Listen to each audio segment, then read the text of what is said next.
Hello everybody and welcome to Nobodies on the Noosphere, the podcast that we do, episode 1, true episode 1, not a part this time, a real episode. I'm joined as always by my co-host, Tech Priest Steve. How are you today? I am okay. Good, and I am of course the other guy, Magos Sigma, whatever the fuck. Welcome back to Nobodies on the Noosphere, only not because it's a pilot to the last one, so I don't know if it counts, but whatever. Podcast. We do a podcast. Don't worry, like 50 people who are watching this. It's going to be way better. It's going to be way better than the last one. You need to watch it. Don't click away, please.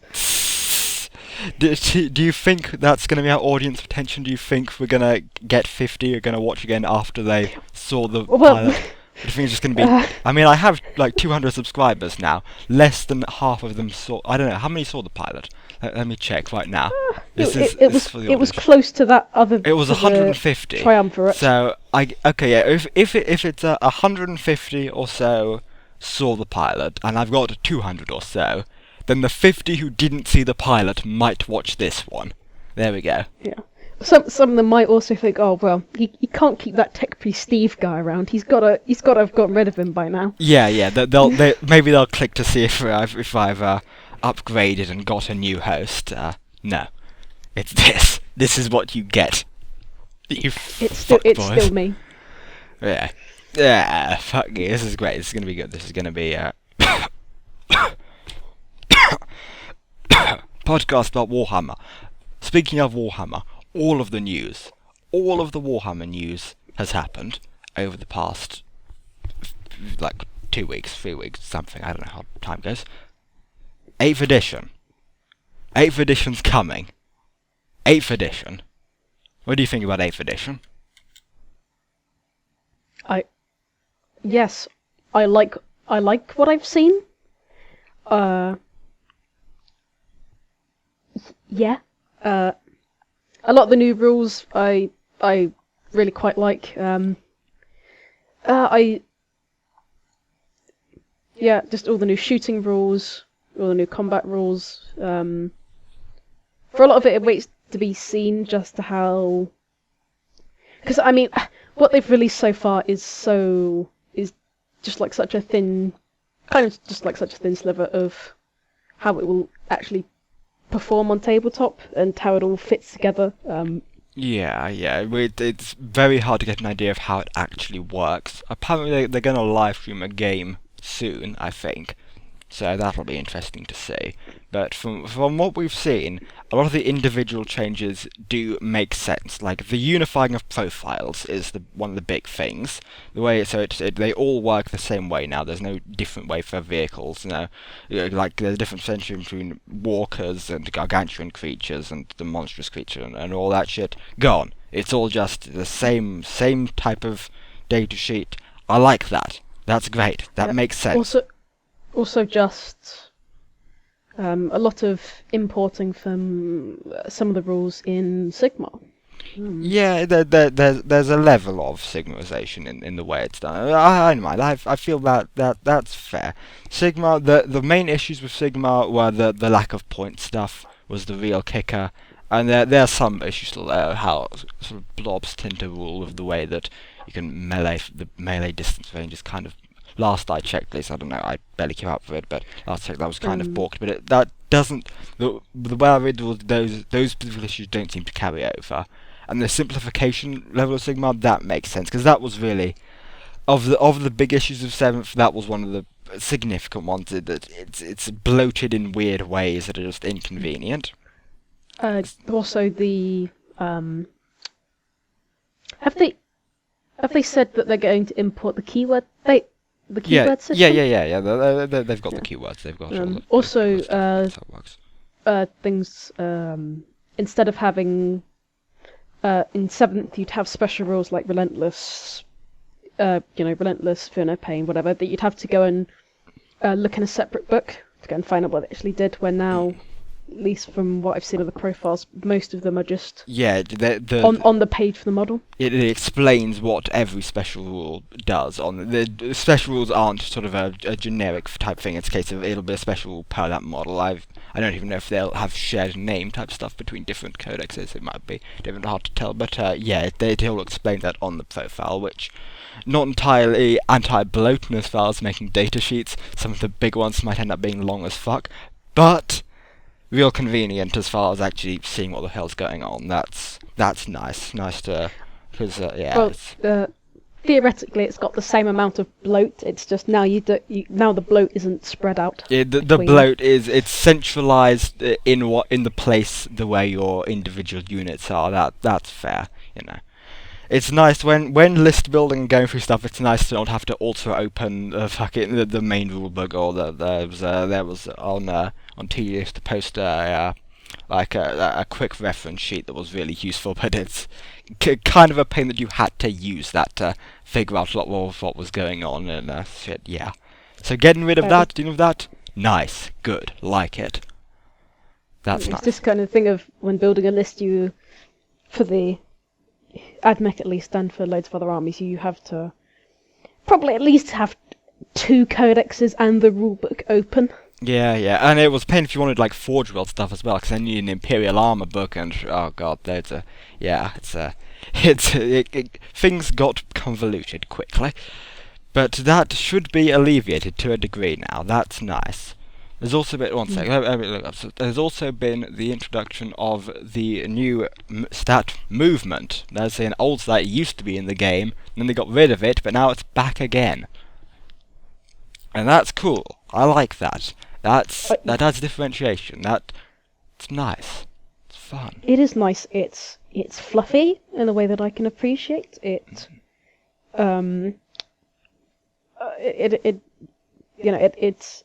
like you said, it very easily differentiates between different units in ways before you would give them like Muthu cover and Scout to show that they'd. The Admech one was the Dune Strider they had for was that the Sicarian models, right? Yeah. It's and it was always like weird for the Dark Elder. They're known for being the fast army, but it's jury rigged them into being fast. Give them X, Y, and Z special rule to help in the various phases that they can move, rather than just they can move further as a rule. Then this unifies all that.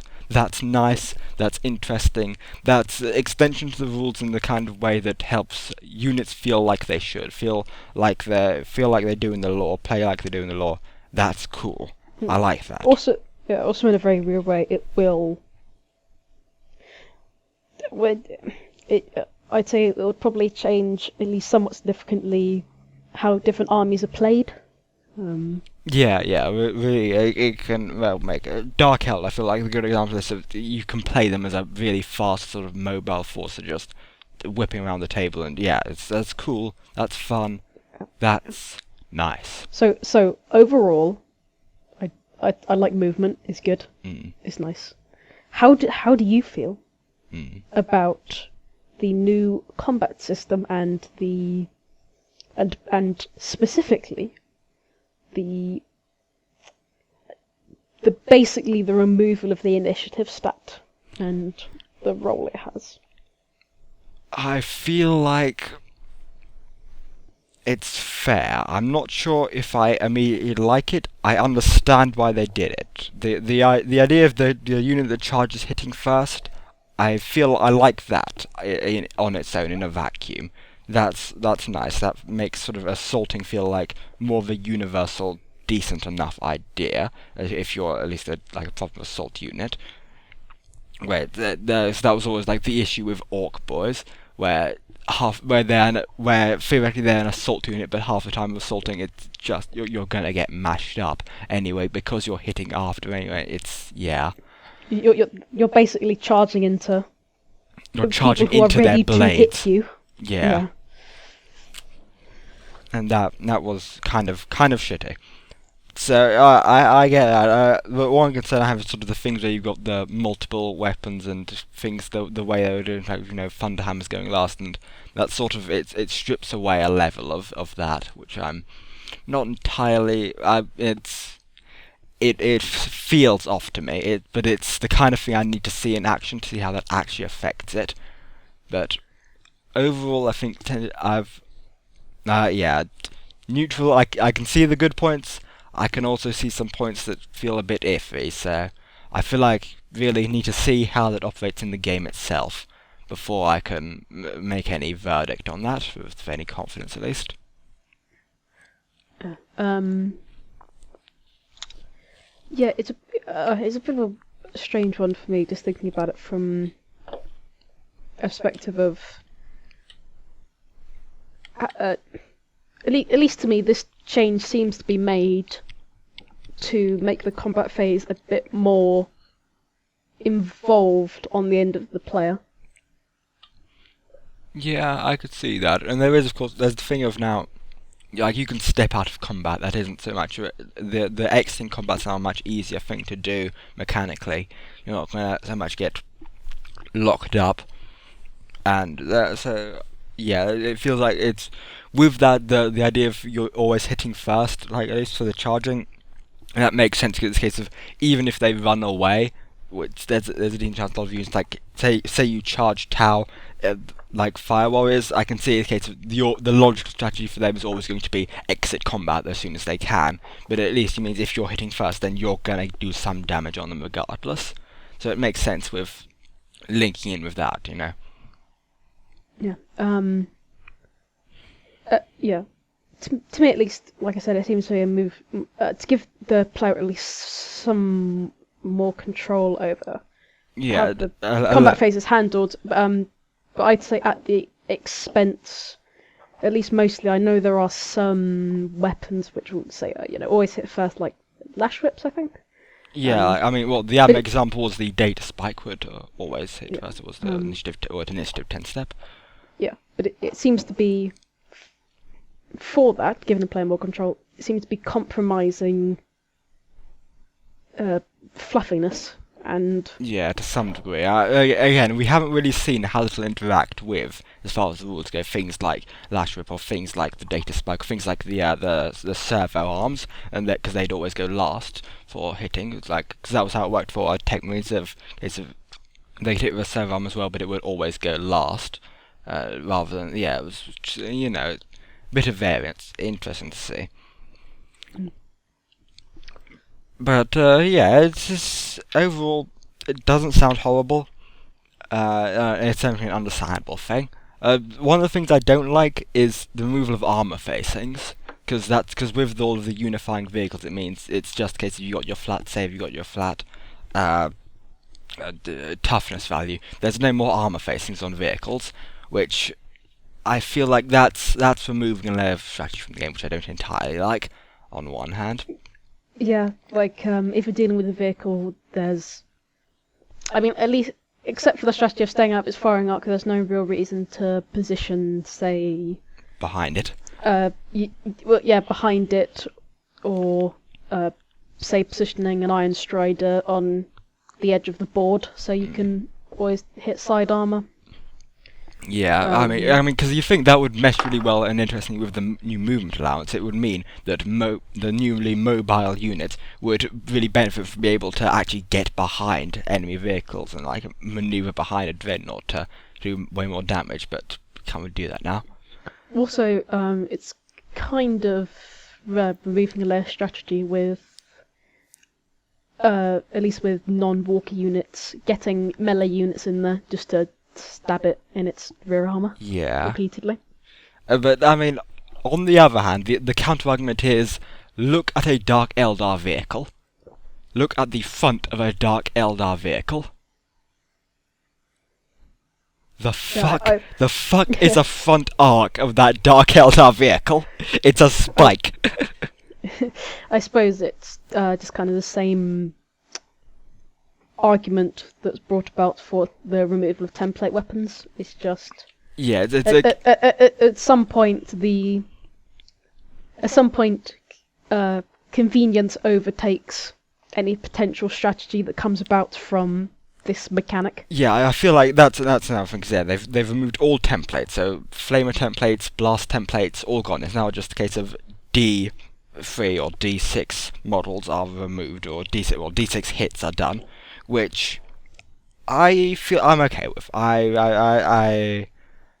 not don't quite like the removal of the layer strategy, but I feel like the convenience done probably outstrips it. Yeah, I mean, finding out facing has always been a pain in the ass. The blast templates, there's always felt like when a template gets involved, it always feels there's a disconnect between all the other shooting, and it's just, I see why they're doing it. I feel like, yeah, that will speed things up. That's fair. yeah, it's, like you said, on one hand, there's the tactics which come from it, which is spreading your units apart, and also not, if you're going with against an army that has a large blast, not putting your units too close together. Yeah. So that, the tactics goes on one hand, then on the other hand, you've got the issue of templates are just a pain to deal with. It's an inconvenience. It does slow things down. It is a bottleneck in speed of the game. Especially when you get into a situation when you're having to sort of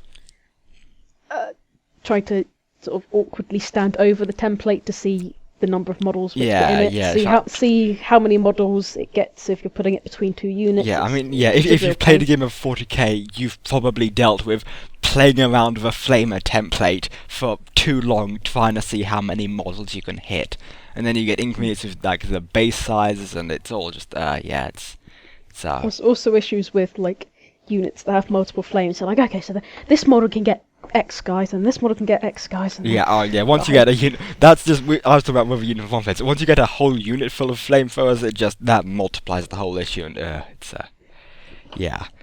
getting rid of that bottleneck. I feel like that's agreeable. It seems like a lot of the decisions they've done is they've looked at the big bottlenecks in game and they've just got rid of those, which is fair. Or they've unified the way that we've just deal with it with dice. Or don't deal with it at all in the case of armor facings, but yeah. That's fair. I'm okay with that. Yeah, but yeah, I feel fine about that. I feel it maybe there would have been a better way to deal with it, but yeah, I feel like there might be a common ground or a halfway point with some of these decisions, but I don't mind. It's not something I'm going to strictly say that's a problem. It's a case of, you've changed things, but I see why. There's a benefit to this. It's give and take. It will just make the game flow so much better. In theory, of course, we haven't seen it. Might end up fucking.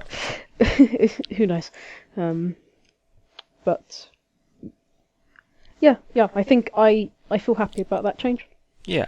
I mean, there's also there's the splitting up the ways plays. You've got the narrative play, which is just full unbound, fuck points, fuck everything. You've got you've got the open play, which is that. You've got the narrative play, which uses the vague as hell like power ranking thing, which is just purposefully vague. Which I get what you're going for. Not sure if I'd ever play with it, but okay. And then you've got the proper points one. I'm not sure if I'm happy with them moving points away from the data sheet. That seems like you've gone both directions with that. Bring all the special rules onto the datasheet, but take points values off the datasheet. That's a bit iffy. Well, I don't actually see that, but that just completely counteracts the work they are trying to do with.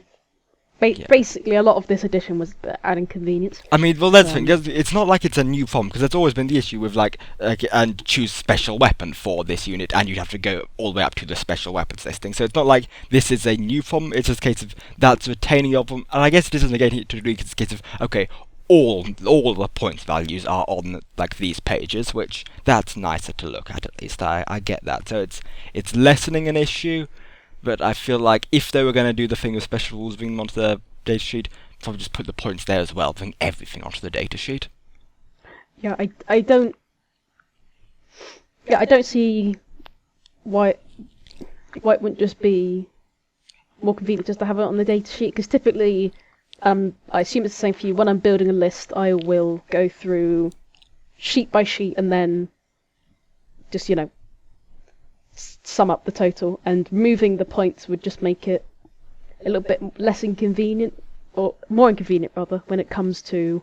Yeah, it's gonna mean that rather than lots of back and forth, essentially constant back and forth, which is a bit. I don't know. Or just. I was thinking, you could just do it like in one section then the other, but that would still be quite inconvenient. Yeah, again, not entirely. It's not like this is a new issue that's been brought up. It's just a case of seems to not mesh with their other fix, and yeah, I don't know about it.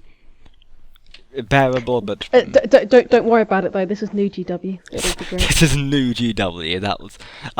That's a thing to talk about. They've been doing all of they're all on Facebook. They're all social media guys. That's nice. I feel like they've made a whole bunch of fucking Warhammer sort of media kind of redundant. But oh well. That's fine.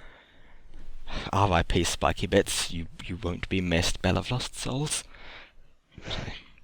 One change that I really do like though, which I think I've talked about before, is the new rules for the chainsword. That's nice. It gives you an extra attack. That's nice. The making of chainswords as just a count as close to combat weapon was bullshit. It was bullshit. It was lame. It was dull. They're the most iconic 40k weapon. Yeah. It doesn't even make sense because it's a sword. It's a chainsword. And for some reason that does exactly the same damage as a Space Marine just punching someone. Yeah, it's nonsense. The fact that was ever the case, nonsense. Again, I feel like it's probably the most iconic 40k weapon. If you ask a layman that barely knows 40k about 40k, they'll say Space Marines, and they'll say chainswords. Chainswords were shit. They were nothing. Yeah. They were equivalent to a combat knife. They were equivalent to no weapon at all.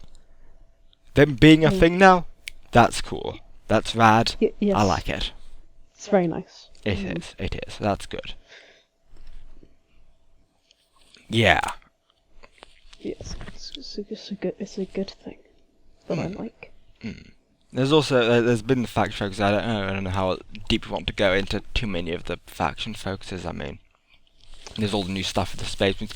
Plasma guns are now, they work like they did in the Space Marine video game, if you're familiar, where you can either shoot them a bunch.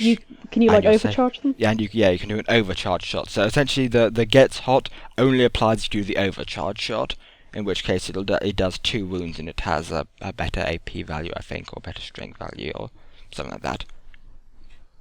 Point is firing a plasma gun normally. No longer gonna kill your models, to our knowledge, at least for all the ones we've seen. You've got specifically. What rend does it have on it? I don't have it up now, but it does get good. I don't know. I ain't got a thing open. We ain't prepared for this. We're not ready. I'm not ready. No. This is the best. This is the best podcast. This is the best podcast. Best Warhammer podcast. We're professionals here. Professionals at the Noosphere, where we are. The Nobodies are on the Noosphere, and we're professionals. We're not professionals. Point is plasma gun. Good. Okay. All right.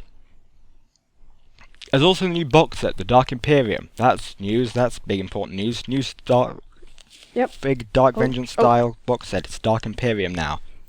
Ultramarines versus. Well, Primarines. It's Death Guard versus generic Space Marines. Well, Nurgle Space Marines versus generic Space Marines that on the box cover are Ultramarines.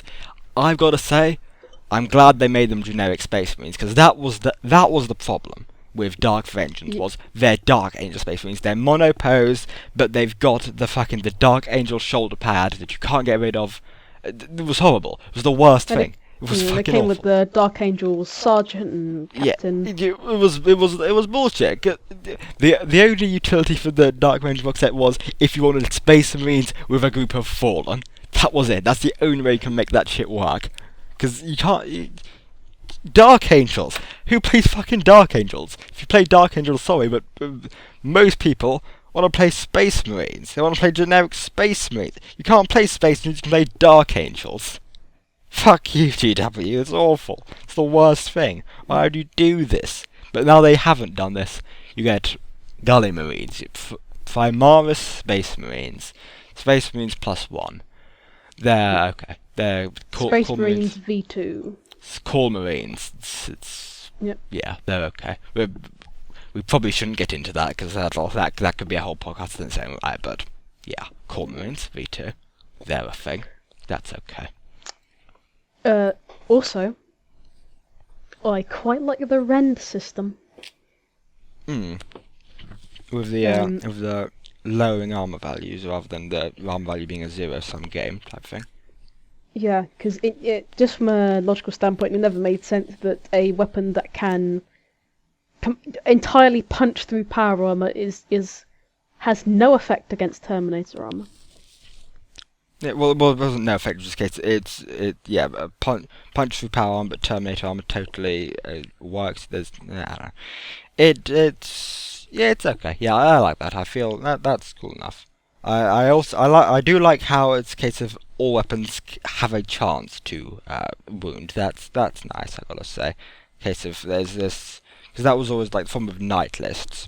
Why knights, though being a very cool thing in theory, in game they were like full knight armies were boring as hell because it was a case of you're either gonna totally win and the enemy has no chance, or you're fucked if the enemy were prepared for this.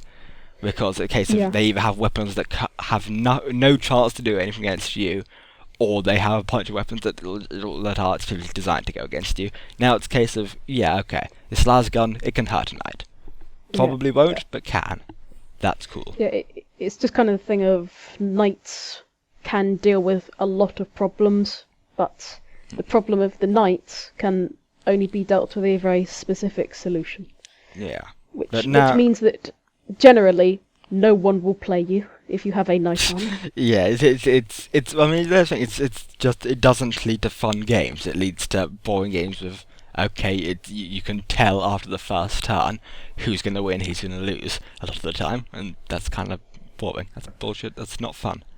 But now changed it, so we'll have to see it in practice, of course. But seems like that'll be more fun, more interesting, and that's good. That's nice. Things being more fun and more interesting is generally a good thing. Generally good. I find good things are good. Yeah. But you know what is very good? What's very good? The Death Guard models. The Death Guard models. Oh, they're nice models. They're very pretty models. I would say I'm looking at them now. Yep. I really like Bell Guy.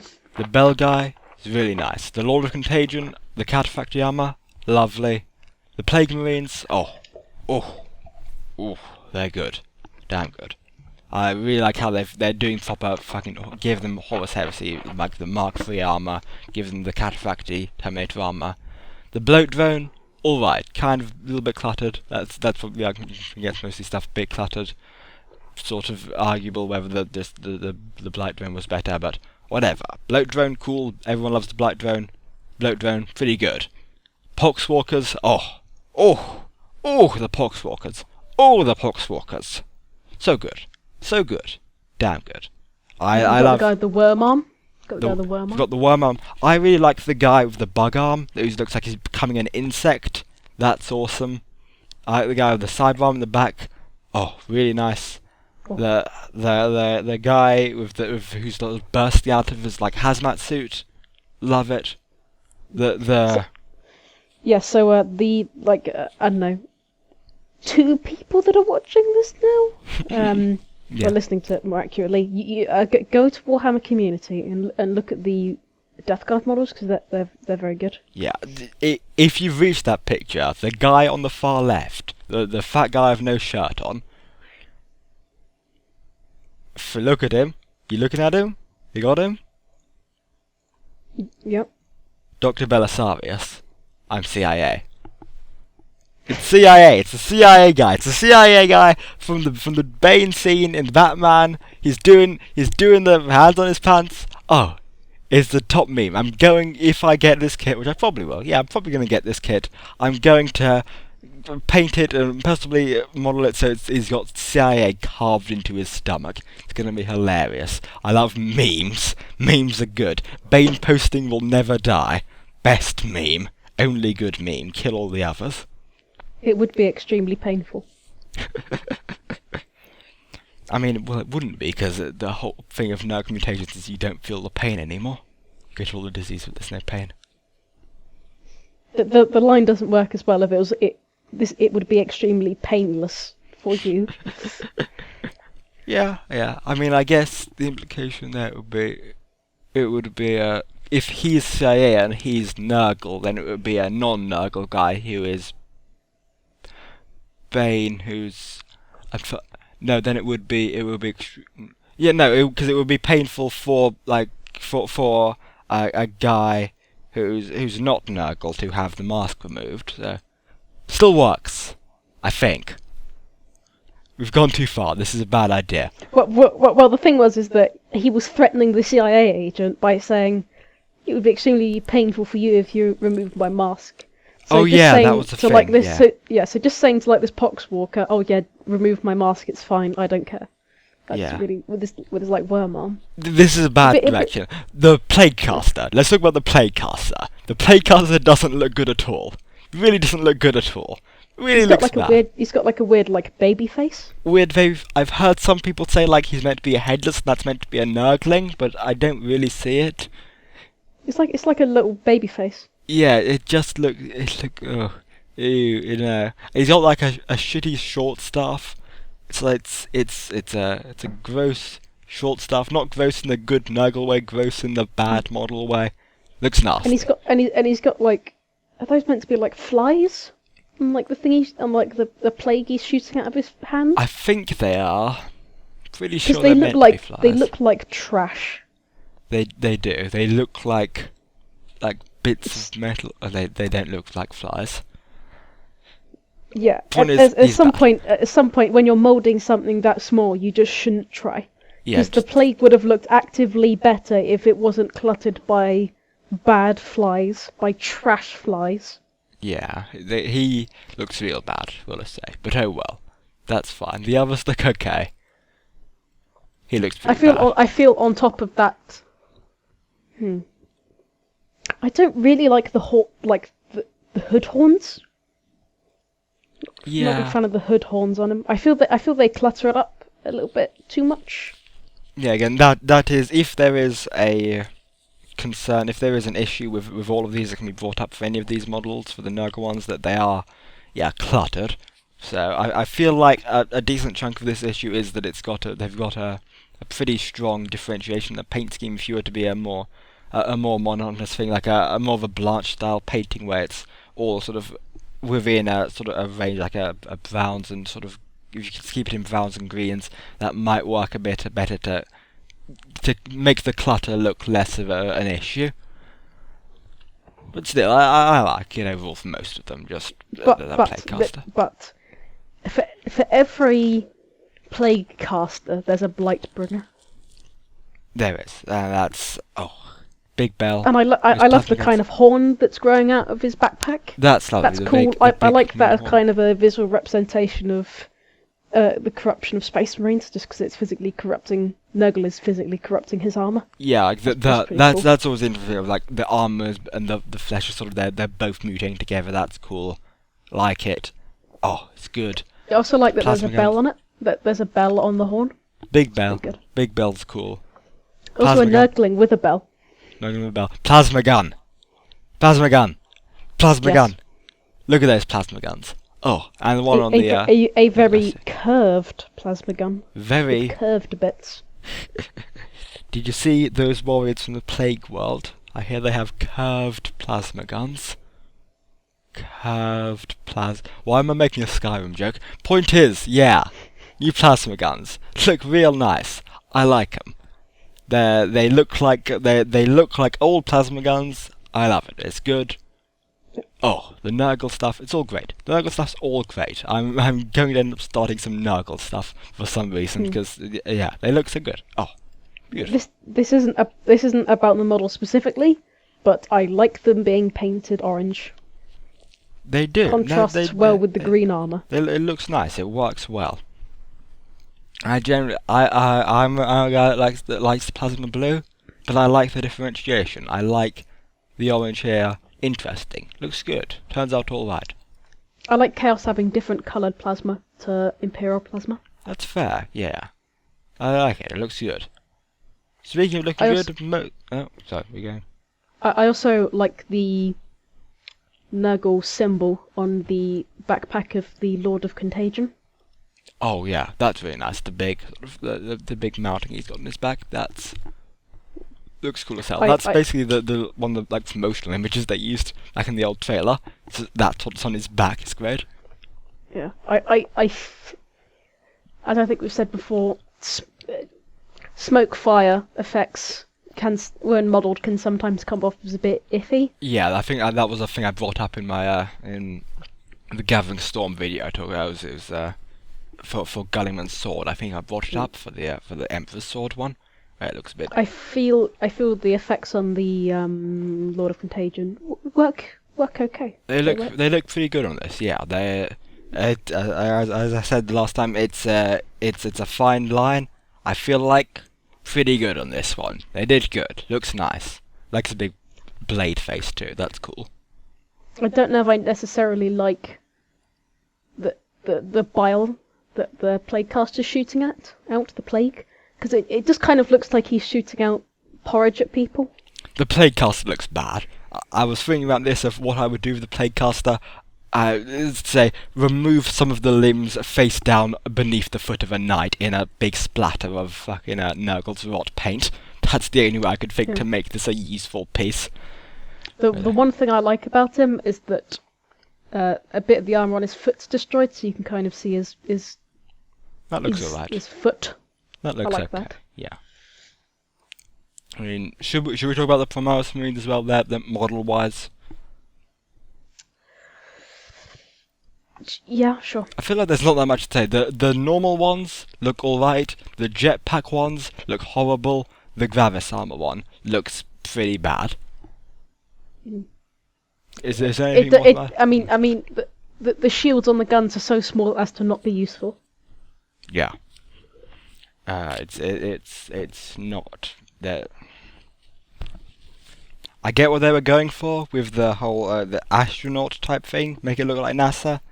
Good in theory, not good in practice. Confusing with the psychic hoods. Psychic hoods are already a thing. Don't make a thing that looks like psychic hoods. The things in their boots look bad. The gun shields, I mean, too small. The only way they would make sense if you like press them together, like side by side. At which point, why do you even have two guns? It's lost it. Yeah. But the Gravis armor sort of has the same issues. That only he also looks fat. But the normal guys, the guys in the he's girthy. Yeah. He's got a definite girth to him. Not going to use it. We've already exceeded the meme quota, but yeah. Point is, the other ones look okay. The normal Mark X armor looks alright. Looks decent. As I said before, I find that this armor, if we say 40k, or at least the Imperial side of 40k, is the combination of religious imagery with sci-fi technology, then the Mark X armor would be more over the side of the sci-fi technology, rather than the combination of, rather than the relatively 50-50 combination we've got with current Space Marines of religious imagery and high technology. Well, I mean, that's always been the thing with like power armor. It's always been like an in between like stormtroopers and knights in space. Like, you know, like Mark III, the Iron Pattern, was always very knights in space. Mark 7 was pretty stormtroopers. Mark 4 was sort of like a stormtrooper leaning knights in space. Mark 6 was pretty knights in space, and this is sort of its. Mark 8 was pretty stormtrooper. This sort of feels. like Was it stormtrooper. Mark II that was the Crusade armor? Yeah, Mark II was a Crusade armor. It had the mono sort of slit eye. That was pretty damn nice in space. Actually, it was very nice in space. It had the layered armor on their legs all the way down as well. So yeah, these ones they seem a decent chunk more on the stormtrooper sort of level, other than their helmets, which are a little bit. They've got a little bit of it nice. Again, much more hard sci-fi. But yeah, they still look pretty good. Yeah, it makes sense. I do quite like their bolt guns. I like their bolt guns. Yeah, the cool part, the scopes in the bolt guns, real stupid. Look at that scope, and look at the iron sight on any of the ones with scopes, and look how they line up. So like, look at the second image. Oh no, look at the first image, of course, and the one on the bottom left. That scope goes directly into the bottom of the iron. You wouldn't. The iron sight interrupts the main line of sight from the scope. That's awful. That's horrible. That's bad. Don't worry, SnootyW, it's going to be great. It's going to be great. It's going to be fine. But other than that, yeah, the new long bolters look decent. Look alright. I feel like in most ways it does feel like a well done sort of evolution of the armor. It reminds me of like the original sketch for Mark 8 that the Mark 8 was based off of, like the philosophy of, you know, the Gorgets, and they've also done the thing with that sort of similar thing with the knees to arm that up. They've got a bit so there's over the stomachs, that's more armored, and yeah, it all and they've got the new helmets. They're obviously based off the Mark 4 ones very heavily. And that was the like in canon was that the Mark IV is the most advanced one. It's a case of was real pain in the ass to produce, so they changed it back to into the Mark 6 and the Mark 7, and of course the Mark 5 was we're not going into horse heavy armor autism, but point is, yeah, that it feels like, yeah, this makes sense as like an evolution of power armor that all feels very thematically coherent. I like that. They've also kept the what was it? Mark 8 that had the kind of neck guard. Yeah, exactly. The Gorget, that sort of thing. Yeah. And yeah, again, similar thing on the knees. Makes sense. Good. Plasma guns look nice. Reminiscent of the plasma calibers from the Admech stuff. Also some links to the Tau, some of their weapons, which would be funny. That would be. There are some people who are complaining about that. I kind of like that idea. It would fit in nice as like the bits in some of the Damocles stuff with the Admech stealing a whole bunch of Tau tech. That would be fun. I'd like that. I think that would be fun and interesting if the whole secretly Admech doesn't use xenotech unless it secretly sometimes kind of does. That's funny. I mean, isn't there a Forge World that specialises in xenotech? Yeah, Stiggies. Yeah. Stiggies 8. Their whole gimmick is, yeah, fucking full xenotech. Like in the old Fantasy Flight games, Death Watch RPG, like a bunch of the like basic FIFA representatives were just fighting Stickies, fucking Xenorite tech priests. It's hilarious. But yeah, it's looks nice, looks good, looks decent. Good Admech is fun. system. Yeah. So that's all right. Though speaking of Admech. Of course, they've been doing their what were they called? Their faction focuses. Exactly, that's the one. Faction focuses. And do you know what they haven't done yet? They've done orcs. They've done Tyranids. What else have they done? They've done Space Death Marines. Guard. They've done Space Marines, but they've done Gene Stealer cults. They even did. Yeah, they've done everything practically. I mean, do you know what they haven't done? They have not done Adeptus Mechanicus, and that is quite frankly an insult. Really hurts. I gotta say, it's a real pain. It's a knife. It's a knife. Right. Through the chest. Real sad. Real shame. Better fucking do that shit soon. Get on it, GW. They've stabbed us in the chest and then they've just twisted the knife. I feel as if the Admech are they view them as the red-headed stepchild of 40k, and I find that deeply insulting. I mean, watch them release the faction focus tomorrow. So the faction focus comes out before this podcast comes out. That would be perfect. But What will happen is we'll release this, then they'll sit and be like, "Oh no, they're angry. We've got to put this out." Of course, yeah. That'll hopefully be how it works. That'd be very poetic. But yeah, they haven't done the Admech faction focus. Damn it! This is fair that we're angry. We're Admech guys and we're angry. I wanna see what they do. They put out those filthy Drukari Eldar. Don't say that name, please. It's a bad name. What are they, Dark Eldar? Yeah, they're Dark Eldar. Right. I thought they were that new Eldar faction. That's Yanawi. What they call the Yanian? Yanawi are the... Yeah.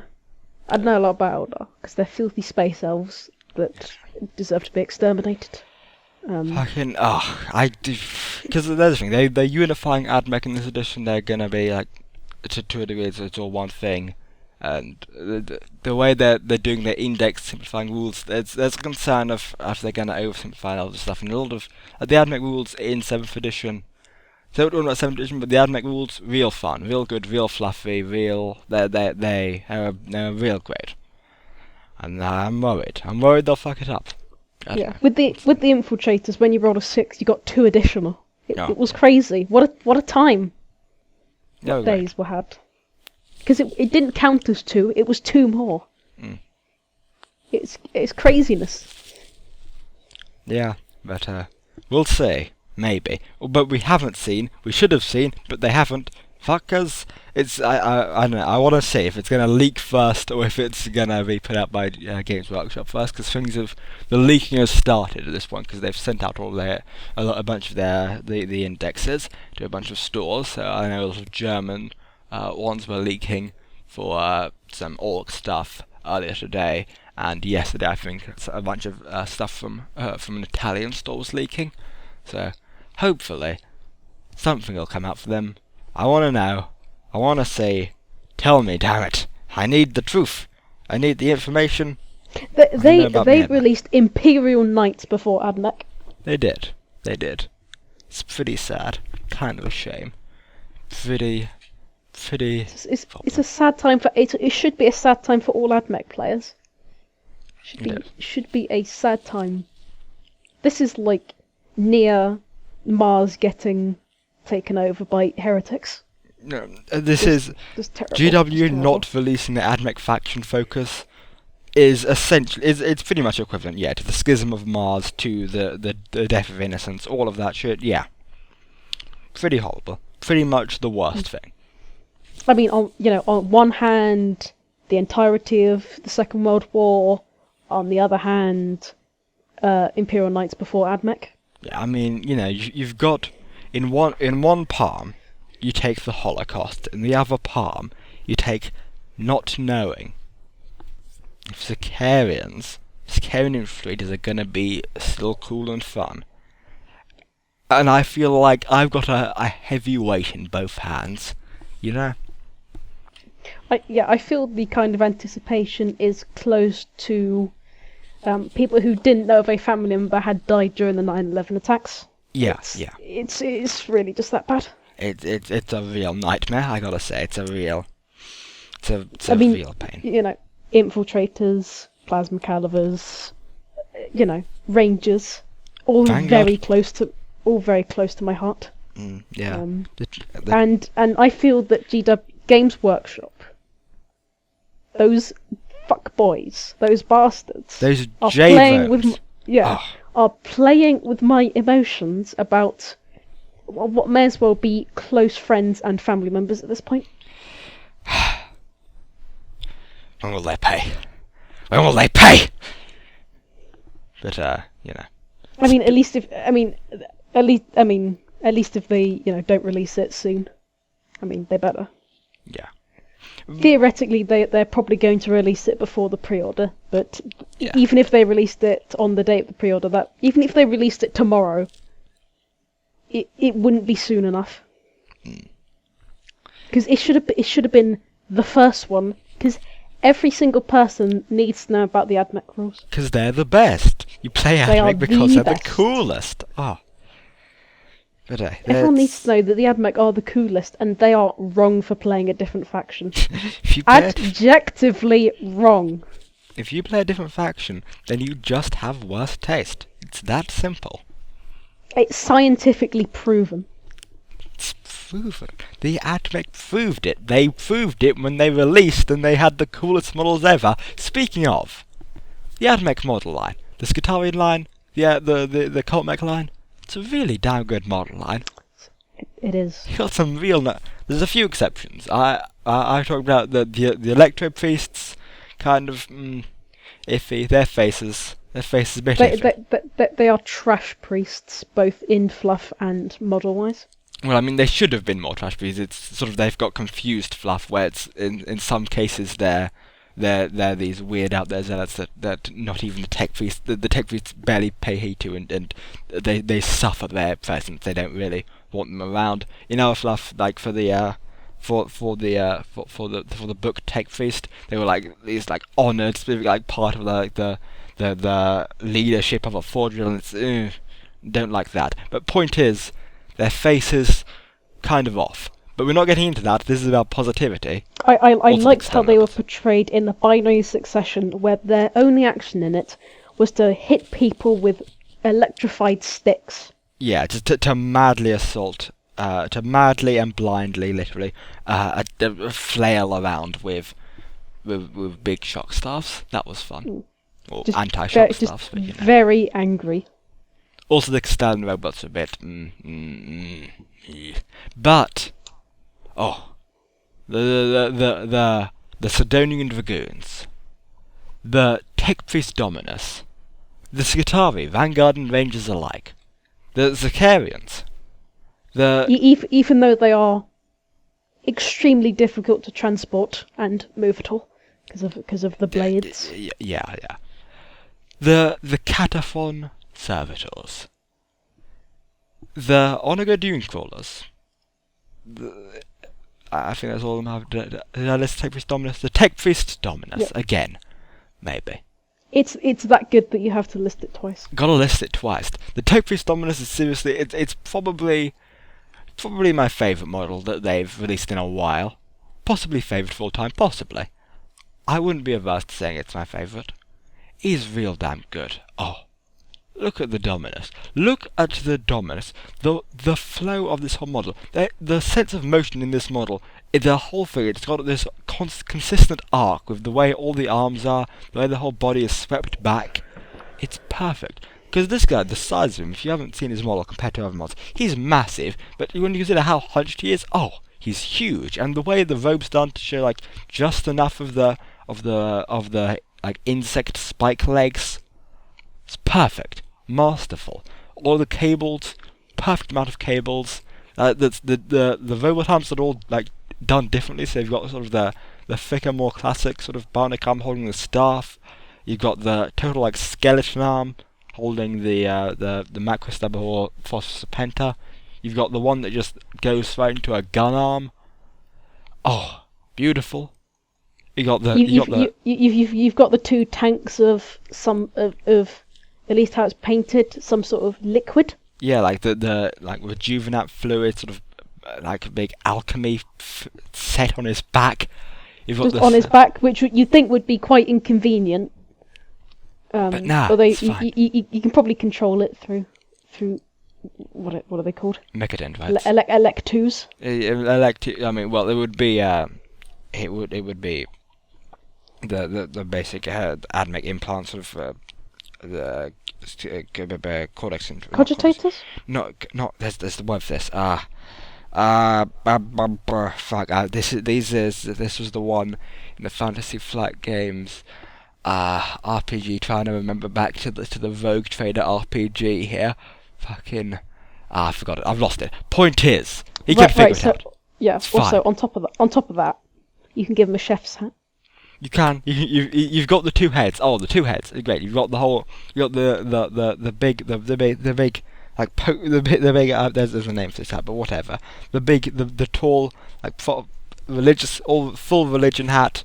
Looks great. Looks beautiful. It's fantastic. You got the classic Tech Priest hood. The way his face is done, so it's sort of like there's a skull element to it. It's great. It's perfect. It's perfect. You've got sort of that other bit attached to his head. You know, like you got the cog. little side camera thing going on there. He's got a nice axe as well. He's got a very nice axe. Beautiful. The Omniscient Power Axe.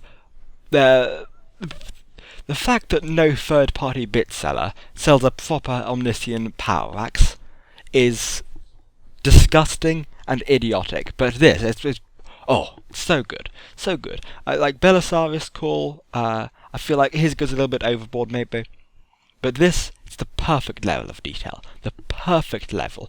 It's simple. Like from the base of it, there's just enough complexity. It's got some electrical components going on. But it's simple. You've got like one bit of like, okay, here's a bunch of deal. There's the wire going in. There's the big speaker bit. Simplicity. Then okay, you got the axe, proper axe. You got data spike. You got some extra spikes. You got a cable. Oh, you got like he's got like a stopwatch attached to his body.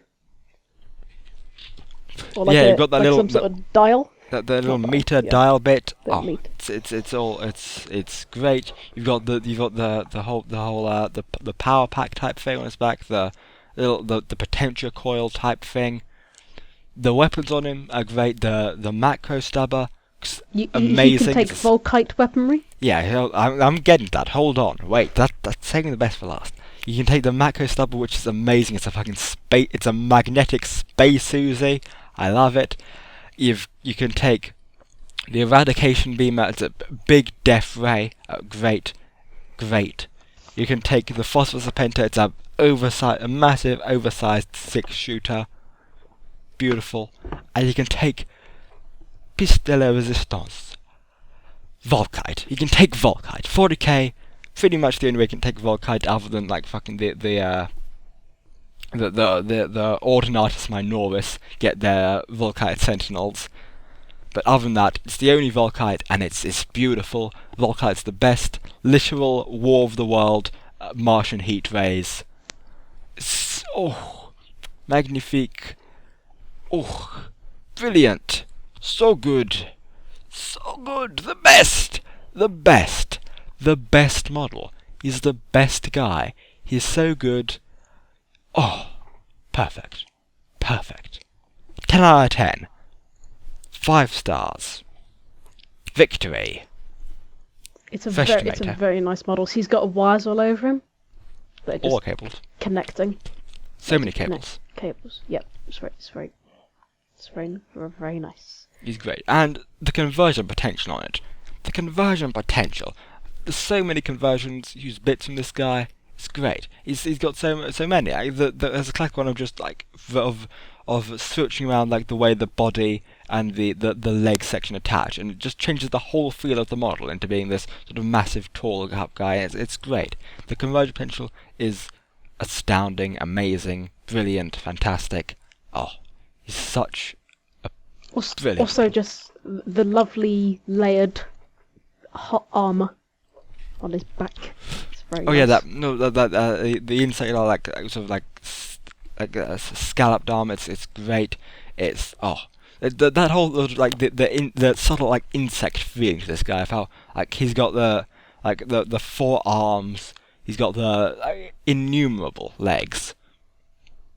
I can't even see how many legs. There's so many legs, just not enough legs. Like the whole insect thing that's going on his back and like his main arms. It's great. He's also got multiple eyes. Lots of eyes. Good eyes. We all like eyes. Also the nice like servo skull he's got connected to it. Good servo skull too. It's a pretty damn good servo skull. I like that it's got like a thick wire connecting it, because that means it doesn't break as easily. That's good. That's nice. I mean, the one on one of my mods did break, but that's fine. Don't worry about it. It still is a pretty damn fragile piece, but that's fine. That's okay. Don't worry about it. So I have a tragic story to tell you. Do you? Right. So I painted a Tech Priest Dominus. Right. It won the Model of the Month at my local G-Dubs. Oh, wow, congratulations. Award-winning Tech Priest. Literal award-winning. And it deserved it, because it was great. Mm. Right? 3 weeks ago, I was at G-Dubs. I got him out because he's a good boy. Good boy, good man. Yeah. Good old man. For implied to be old person. Can't even tell if he's male. That's great. Can't even tell the gender. Well, No idea. there's like a warlord trait that's just like your tech priest fears death. Yeah. Right, I got him out. Then this fuck boy. Oh. This prick. He accidentally knocked him off the table and fucking stepped on him. Oh. Oh my god. I was broken inside that my boy, my tech priest boy, I birthed him into this world of colour. And he was destroyed by this jabroni. What? What a and cunt. like, yeah, and his entire arm segment on the left came off. His axe snapped in half. The servo skull fell off. It's a real issue. It's a real problem. Legitimately, possibly the first real issue we've had in the illustrious history of the Nobodies on the Noosphere podcast. A legitimate tragedy. Also, I had him on this lovely base, and he came off that base, and it just really broke me inside, and I legitimately have not been back to that GW since. Wow. Because I know he's going to be there. That son of a bitch who broke my tech priest Dominus. My lad tech priest. My child. Essentially, Was equivalent of killing your firstborn son. Yes, he was also the first Admech model I painted. Was brutally destroyed by this chaos player, this world eater player. And I'm never going to get over it. Well, Even when I finish Belisarius, he's not going to be a replacement for my award-winning child. I mean, well, you know what you've got to do now? You've got to create... You've got to build a narrative around this. You've got to say the Tech Priest Dominus in question was blown apart in a terrible fight with the World Eater's Chaos Forces, and has had to been rebuilt with the technological might of the Adeptus Mechanicus, that is to say, convert up a big, giant, new Admech Tech Priest guy. He's got all sorts of new shit going on. You gotta do it. You gotta use it as an excuse. You gotta use it as motivation to make an even cooler Tech Priest. Do it. Yeah. Also, I've got to murder the person who stepped on him. Also, yeah, legitimately go find that guy and beat him up. I should legitimately kill him with an axe. Okay, that's just fair. with an axe. That's fair. Yeah. Because Admech use axes. They use axes. Therefore, it's fair. It's fair to murder. It's fair game. Axe. If the police ask me any questions, I will show them the model, and I will explain to them, and then I assume at that point I just say, okay, yeah, that's fair. They'll say that's fair. Yeah, they'll agree. Yeah. And then they'll like, and then they'll like hit him with a baton or something just to make sure he's dead. Yeah. So that they'll understand my plight. Yeah, they'll agree. They'll agree. The real Shakespearean tragedy of this model that rose to the highest point and then fell lower than ever before because of this. Well, yes, so far. It's the lowest point so far. Well, and now he's been broken. It's basically Act 2 of the Dark Knight, or the beginning of Act 2 of the Dark Knight. Yeah. Or the Dark Knight Rises, rather. Yeah. He's in a pit and has to climb out of that pit. Only it's not a pit; it's off the table. But Yes. It's possibly the worst thing I've ever been through in my entire life. Yeah. Just the emotional Turmoil. turmoil of walking over to see my tech priest shattered by this world eater's fuck boy. I just can't deal with it. It's terrible. Monstrous. Truly. It's Sickening. it's because of heretics like that we can't have nice things. Real shame. Real shame. Real nightmare. If possible, I'd like to organise a moment of silence for my lost priest. I mean, we've talked about the worst thing on podcasts and this being dead air, but okay, yeah, let's do it. Let's be quiet. Listeners, I invite you to join us in just being quiet for the next, 20 seconds.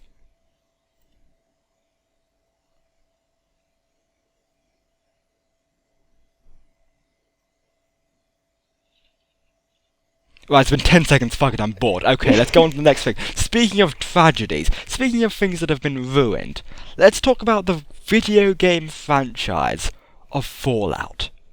'Cause Fallout... This is topical. The new game, Fallout 4, released months ago, like a year ago. I don't even know how long ago. Topical. Released recently, but still fresh in my hatred section in my mind. Because of what it did to a pretty good, mostly video game franchise of Fallout. Great world. My love for it, all the goodwill that New Vegas created, that masterpiece, that 10 out of 10 video game. All goodwill for the franchise that created. I was relatively excited to play Fallout 4 because I thought, oh boy, hopefully they have fixed, they have seen New Vegas and they've gone, wow, what a good video game. Let's improve on that. Let's do it good. But you know what? They didn't do it good. They made actual shit, pressed it into a CD case, and sold a Pip-Boy with it. They did sell a really shitty plastic Pip-Boy with it that was real. Yeah. And they sent it off and they said, "Oh, look at this Fallout game. It's got dog meat in it." It does and have dog meat. And I played it, and I couldn't believe what they did. I was just flabbergasted that they made it worse from Fallout 3. That they continued to go into the they just removed RPG features and made it more of a generic survival game that doesn't really have an audience. I mean, well, it does have an audience. It has an audience of fucking. It's the full Skyrim audience of people that just want to do the fucking repeatable quest of, let's make a game that never ends but is always boring. It has an audience of inbreds and fuckwits. It's the audience is normies is the thing. It's the audience is the generic average mutant on the street. You know, that's the kind of person that likes Fallout 4. Oh god. It's because they don't understand what Fallout is. They just think it's this funny game that has communist-hating robots. Low-wacky 50s, Steve. Yeah, and a dog called Dogmeat. They don't understand that it's about human stories in a post-apocalypse. They never played Fallout New Vegas because they're like, oh, it's too complicated. But no, you don't get it. You don't get it. It doesn't matter that the shooting's not as good. It's about the game. It's about the RPG.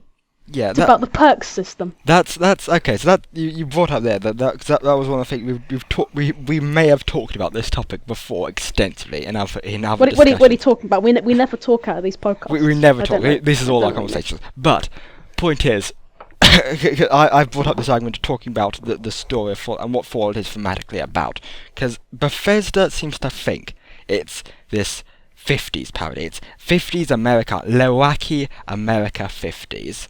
Because this is the argument people say, what about a Fallout that's not set in America? And people say, it can't do that, it's all about America. It's not. Those people are dumb, they're idiots. America's just, it's part of the flavour. It's not what Fallout's about. No, Fallout is about a post-apocalypse and society trying to rebuild itself, and the stories within that. The stories of people, of the trials and tribulations of people trying to make their way in a world where society is just coming back, or just trying to get back, or society is trying to begin.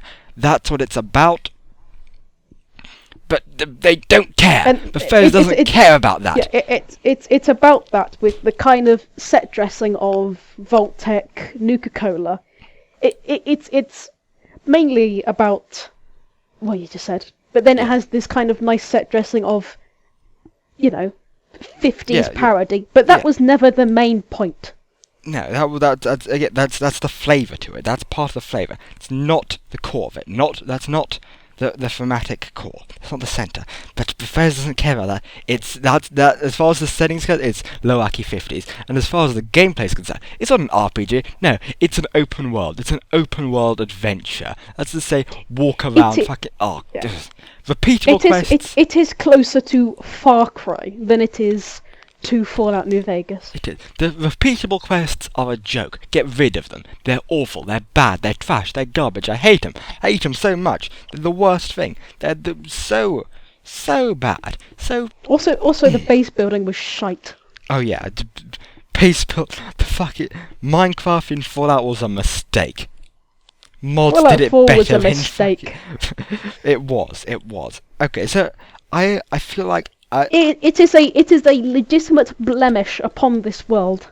It is. I feel like I feel like I predicted this to some degree, because like in all the promotional material, I feel like I was looking at it and it feels like that I was thinking, because people don't know, like when you read like interviews, you think about like the question that you would have asked these questions, and the question I always wanted to ask was, what did you take your lessons from when making this game? Fallout New Vegas or Skyrim? And everything I saw, it looked like they were taking their lessons from Skyrim. And they were. They were.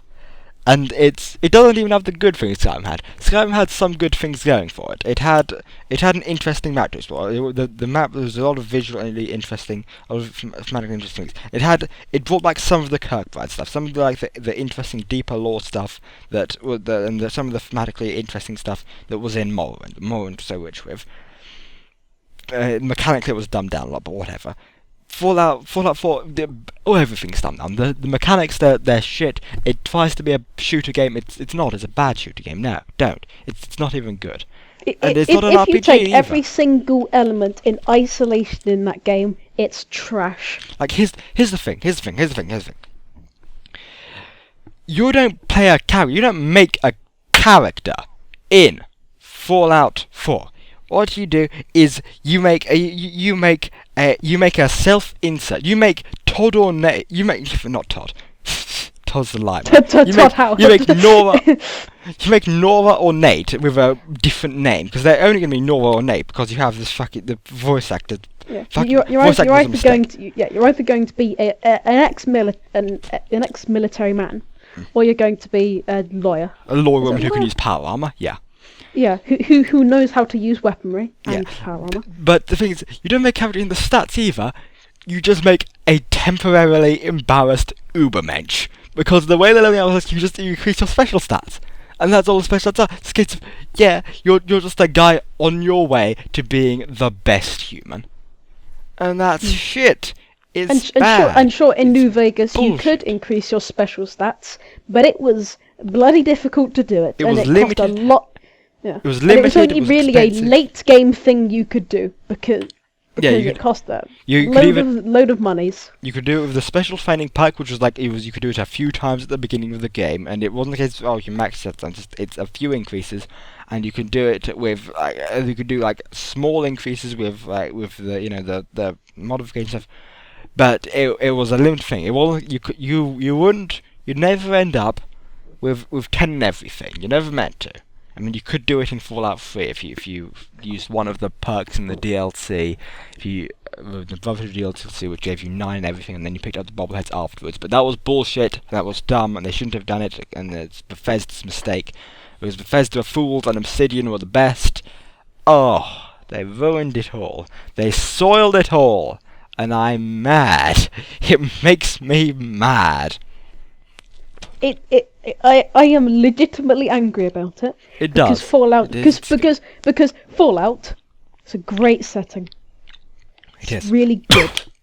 The factions in it, pre Fallout 4, they're good. Follows the Apocalypse, good. Caesar's Legion, good. NCR. Brotherhood Steel, good. NCR, good. Cough, good. I'm sorry, I'm choking to death. I drank some water, and the water's killing me now, because everything's awful and I'm in hell. Is there fluoride in the water? Maybe.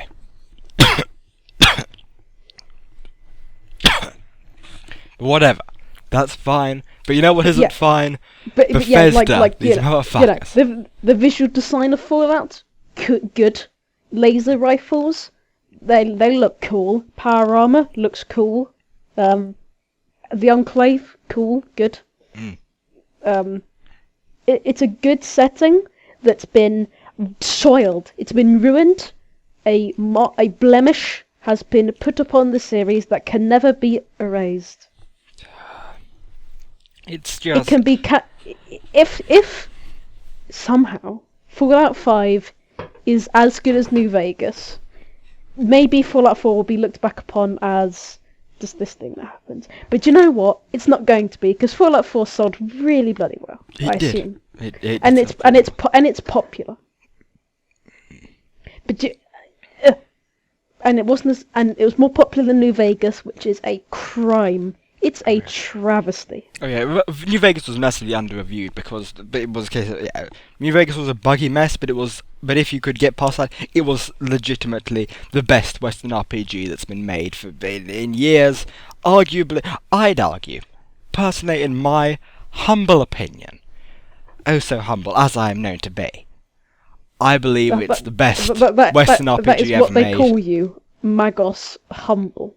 They do call me Magos Humble Sigma, yeah. But I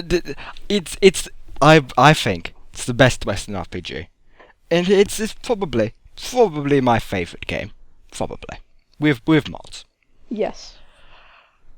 Without mods, it's right. Without mods, it's still great. It's still fantastic. It's not brilliant. Yeah, it's still a very good game, but flawed. It's a right. flawed game. Yeah, it's a flawed game, but the mods patch up the holes in the boat that is New Vegas. Yeah, the New Vegas is a mighty warship, the greatest you've ever seen. It could sail the 7 seas and hold a whole army upon it.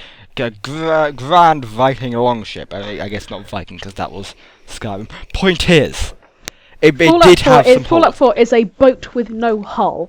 Fallout 4 is a skeleton of a boat with Todd Howard sitting on the top as the captain of the ship.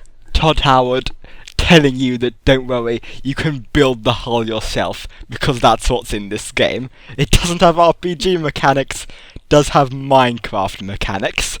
Welcome to die. Well, welcome to the video game industry. Oh boy. The thing is, it didn't review as well as some of their previous games. So hopefully they'll realise, like they admitted that voice acting was a mistake. So hopefully they'll remember that for next time. I did show you the video of these people, these fuck boys, these Todd Howard's fuck boys, who wore Pip Boys on their arms, who were criticising Jeff Gerstmann for his low review. It was the Rooster Teeth people, wasn't it? That was the one. Yes. Yeah. I remember that video. Yeah. They were criticising my reviewer boy, Jeff Gerstmann, who's great. Jeff Gerstmann, he's a good boy.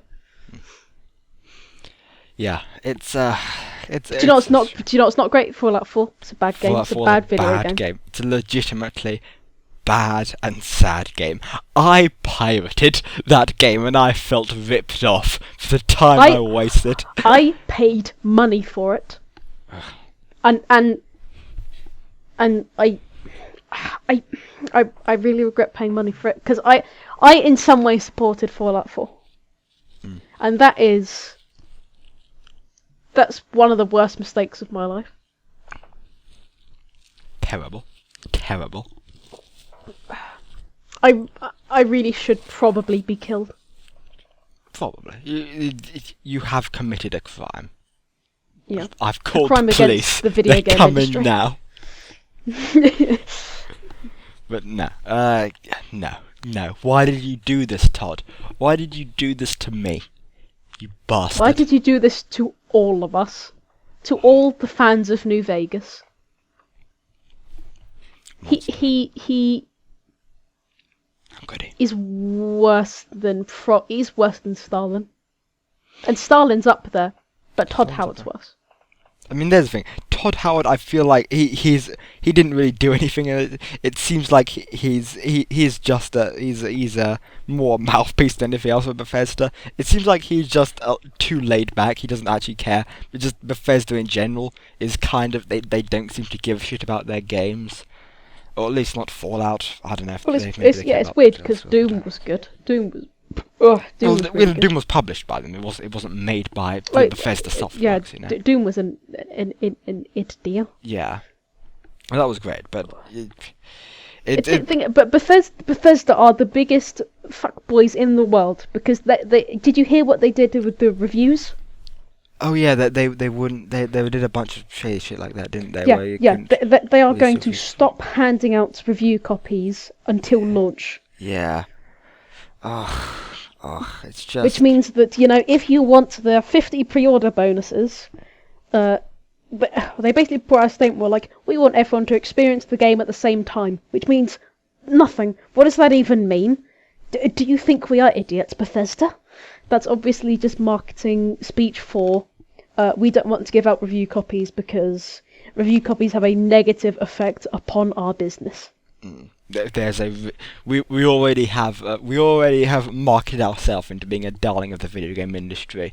We only stand to lose by giving out review copies. Yeah. Something I hate is just like, it's just a big joke that their games are buggy as hell. Oh yeah, they've made it a meme that their games are mechanically shit. Now it's acceptable. The game is bad. It's mechanically, literally bad. The coding on this game is incompetent, but that's fine because it's a joke. Bethesda makes legitimately bad video games. They are using the same damn engine they've been using for years. It is incapable of rendering the scenes that they want it to. I think I've told you about this. There have been benchmarks upon benchmarks using multiple different GPUs from multiple different companies. And when you go into a city that requires you to render more, the GPU load will drop lower. There is a software benchmark with their bottleneck with their engine that prevents the GPU from rendering things properly. They are legitimate. What is this? Their coding people are legitimately bad. Like look at the animations with on a Fallout game.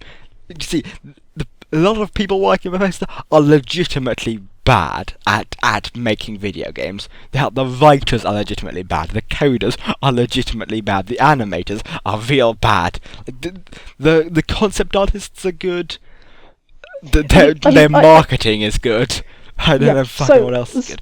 Map design's good. Not dungeon design anymore. Fucking hell, but Here's someone else, right? I was looking up some... So I got... When it was released, and I was like, oh boy, Fallout's great. I got the art book for Fallout 4. The concept art for that game is really fucking good. It looked so unique and different, and then between that and when the game came out, it just looks like shit now. It's like just the designs for characters, the designs for the world, the designs for the city, for items, etc., etc. It all looks so different and unique and interesting, and now it just looks bad. It just looks generic. Real sad. But it's fine though. It's fine though. It's got dog meat. It's got dog meat. Doggo. It does have. It's got the doggo. It's got the doggo that you can put scarves on. Scarf doggo. Remember the dog. Remember the dog from Fallout 3 and Fallout 2 and Fallout 1. It's here again. But no one remembers. But no one remembers EDE, the best robo. No one remembers Eddie. I mean, we remember Eddie. I think someone's made a Fallout 4 mod for Eddie. They did, which is good. But, So that's another person who remembers. yeah. Fallout 4. Do you remember that bit where you had to go around talking to people so it would trigger audio logs on Eddie? Yeah. To then get mentions of the Enclave. And then after a while like his signal or something got intercepted by the Brotherhood of Steel and the followers of the Apocalypse, and you had to make a decision who to bring Eddie to. Yeah. And then at the ending, it will tell you what they did with that information. Yeah. And it would like change the design of Eddie. So like you either got him, so you got like a bunch of stamps moved, or you got him so like all clean and nice, and it's great. No. I miss Eddie. Me too. But oh well.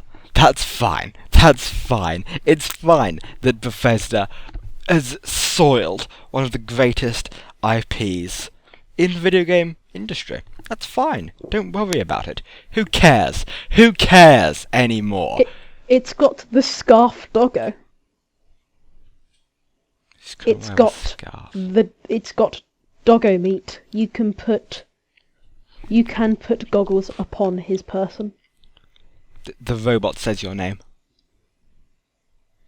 Oh yeah. And it also was pretty saucy. It says swears as well. That was pretty fun at Easter egg. I love how they paid a man to record himself saying hello fuckface. I like that. Thanks, Todd. Thank you for doing that, Todd. I'm really happy. It was a really great use of resources and time. I'm really happy you did that and got rid of good dialogue choices. I'm so happy, Todd. Thank you, Todd. I'm glad I can't tell people to do anything but yes, sarcastic yes, or no, but yes. I'm glad. I think we should have a moment of silence for how good Todd Howard is. He's so good. He's so good at games. All right, let's give him a moment of silence, appropriate to how great he really is. All right then. So next topic was what was it? Shit talking the Crow Masticators or something, right? Yeah. Yeah. Yeah. So I don't like them very much, to be honest. I don't think their content's very good. Honestly, I kind of can't work up the frustration anymore. Look at the timing on this. Someone literally just in the Crow Masticators at everyone to get in the chat. Oh no! Just now, can you tell them to go fuck themselves? I won't. For me. The point is. Yeah. So I don't like them very much, to be honest. I don't really find their podcast to be that enjoyable to listen to. To be honest, I find most of their jokes a bit grating, just a bit irritating. Real dead, stale memes. I know sometimes they try and do it in an ironic sense, but at some point, if what you're parodying is not sufficiently different from the subject of the if your parody is not sufficiently different from the subject of the parody, then you're just doing the thing, and the intention doesn't really matter. I used to be able to get really angry about this stuff, but I mean, comparing it to Fallout 4, it's just Other subjects have overtaken you in my annoyance, which I think is fitting because the Crow Masticators shouldn't even be taking up my thoughts. It should be thrown to the side and forgotten about, because that's what it deserves. It doesn't even deserve anger. It deserves indifference. Yeah, that's fair. I'd say that's a fair assessment. Everything you said. I thought fair. your bit was okay. That was a good bit. Oh yeah, I did a bit. I did a bit in the most recent of Crow Masticators, and that was great, good, okay. It was entertaining, and that was fine. That's fun. Someone actually translated the Morse code. Really? Someone did it. Yeah. I was to say the guy who's on Spider-Man in the Rhineland, my other podcast with me, but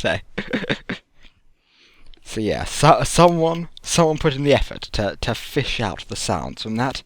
What a hero! I did think about bothering, then I just kind of couldn't. No, you didn't, but that's fine. That's fair. But I thought about it though. I thought about it. You did. You did. I did. Wow. Is that it? Are we done with that segment already? Is that all? Is that all there is to say? I don't think it deserves any more. All right then. We on to wrestling then. Yep. Right. What's Wrestling. Right So. Okay, so from this point things start to get a little bit iffy. I gotta say, you know. It's weird. I think about so much of my time it's spent just waiting to get into a good recording environment. You know, just an opportunity where I can just work on videos. You know, so. But you know, I mean, I'm up till midnight, up till 2 a.m. But these people, I can't fucking deal with these people.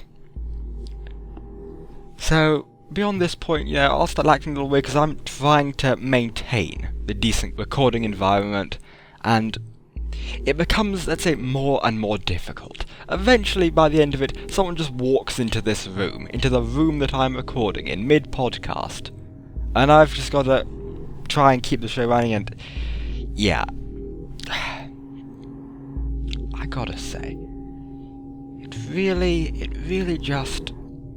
You try, you feel like you're trying, you're doing all in your power to make a thing that people like, people will enjoy, or even just to have a good time with your friends. But you can't, because the world just seems to conspire against you and make everything difficult every goddamn time. Story of my goddamn life. So, if things start getting a little strange, a little iffy, if I start acting a little weird, which I will, in the next, you know, however long there is left of the podcast, then just know why. Because the only thing you can rely on anyone else to do is to be utterly fucking unreliable. You're taking charge again, then, presumably. I am. Yep. I am the number one Wrestleboy. You are. Chief Wrestle. So, yes. Yeah, that's what all my friends call me. Yeah. That's what I call you. Yeah, pretty much. News that... The biggest news that has come out recently is that Nobodies boy, Jinder Mahal, has become the WWE champion. I mean, apparently he's India's boy, so... Even though he's Canadian. Yeah, but... yeah, you know. He is up with such prestigious names as The Rock, Stone Cold, John Cena, Bruno Sammartino, and on top of that, he is the 50th champion. 50th. He is the 50th. The 50th. Ever. Yep. That's milestone, a grand milestone. Who gets it? Mahal. Can't hinder that Jinder. Yes, as has been said, he is unhinderable. Can't hinder the Jinder. In fact, I fucked it up. Try again. Can't hinder the Jinder. Can't stall the Mahal. Yep. So the only next step for him will be to challenge Brock Lesnar. Just kind of him winning every single title they have. And just kind of becoming that meme of Triple H of him holding all the belts. Yeah. Yeah. You know the one. I know the one. It's a good Yeah. meme. It's a good meme. I'm not sure if I'll bother to edit. I'm not sure how much editing we're doing on this now that it's the actual thing. A part of me kind of likes the idea of pilots of podcasts that I do being far more edited than the actual podcast. So I might just not bother. We'll see. I don't like that idea because this podcast deserves a lot of respect. Yeah. But does it deserve pictures coming up? I don't know. Maybe. It already gets more respect than the other ones in that it has time codes in the description, so come on. Yeah, that is true. So I'm already bothering to actually listen back to the whole fucking thing of it. How much bloody respect do you people need? Right, so Jinder. Jinder, man. Their match they had at Backlash was... Who was it with? Jinder and who? It was Jinder and Snake Man. Small Snack. Small Snake. That's Yep. people will get that joke. People Yep. know. What Yeah, Small Snake. All the jokes this podcast people will get. They'll know. Because of They'll course know. we only talk in this podcast. There's no other Only- conversation. No, This we is we don't communicate outside. We don't live outside of this space. I only live for this podcast. Yeah, what happens is, one of us at a time will just, in caps lock, just type podcast into Discord messages, and then we will do a podcast immediately. So, that is to say we've only spoken to each other twice, ever. This is Yep. the second time. Only sort of the first, because the pilot is pseudo-canon. You can't quite tell. The law, it's unclear. They never really clarify. Yeah, I mean, pilots are always a bit like that. So Yeah, sometimes it's sent off to producers or whatever, and then it might be incorporated. Yeah, you Right, never know. so- You never know. Small Snack nearly killed a Bollywood boy. Nearly murdered him in cold blood. Oh yeah, that was a thing that happened. If you feel effort enough, maybe put a GIF in of that. Maybe I'll think about it at the time. I ain't gonna make any call on that. Maybe I will. Maybe I won't. Maybe viewer, you saw that. Maybe I just didn't give a shit. It depends. I'll probably edit this tomorrow, so we'll see how I feel tomorrow. Yeah. So, there were several points in the match where the Singh brothers removed the Bollywood boys, physically grabbed and removed Jinder Mahal from the ring and from the pinning attempts of Randy Orton. Heroes. Yep. In full view of the referee, and this did not garner a DQ. Of course. No, it's fine. Which enraged me. What also enraged me was the fact that people were throwing closed hand punches or closed fist punches, which is illegal in the rules of wrestling. But you forget, no one cares about the rules. This is Vinnie Mac's damn wrestling product. You gotta enjoy it. You gotta have fun. Who cares about the rules? This is a sport. There are no rules in sport. We invent sport. Sport, boys. So, what were you going? Are you okay? We're fine. That definitely wasn't a bit, so I could make a knocking sound, so I could trigger fucking the Machiavellian fucking the Goldberg, is that the Goldberg machine or something else? That machine to make things work in the real goddamn world. It's fine. Right. Everything's It sounds like you've got rusty change on your desk as well. Is that the case? Maybe. Right. So the match wasn't very good, but then Jinder Mahal won with the exact same finish as all his other matches, which is trash. And wrestling is trash, and it's all bad. Except when it's good, much like Fallout. Yeah. Everything's trash unless it's good. But it's Yeah, never good it's only trash. It was the good only in the good things are past. in the past. But now we live in the future, where things are trash. Welcome to the future. 2070. It's happened, boys. So, then afterwards, he came out on SmackDown, and he had a Punjabi celebration. Have you seen this? I did. Punjabi? I did see this. Yeah. Yeah. Yeah. You got to give the Canadian the Indian celebration. You know. I mean, look at him. He is ethnic. Therefore, he is whatever nationality we need him to be to draw in the ratings. I mean, it's the older Iron Sheik, isn't it? Where he was both Iranian and Iraqi. Yeah. At both points in the story that is wrestling. Yeah. Yes. Yeah. Also, extremely roidy. Yeah. Extremely. You can Google like the before and after Jinder Mahal, and it's a case of okay, you know.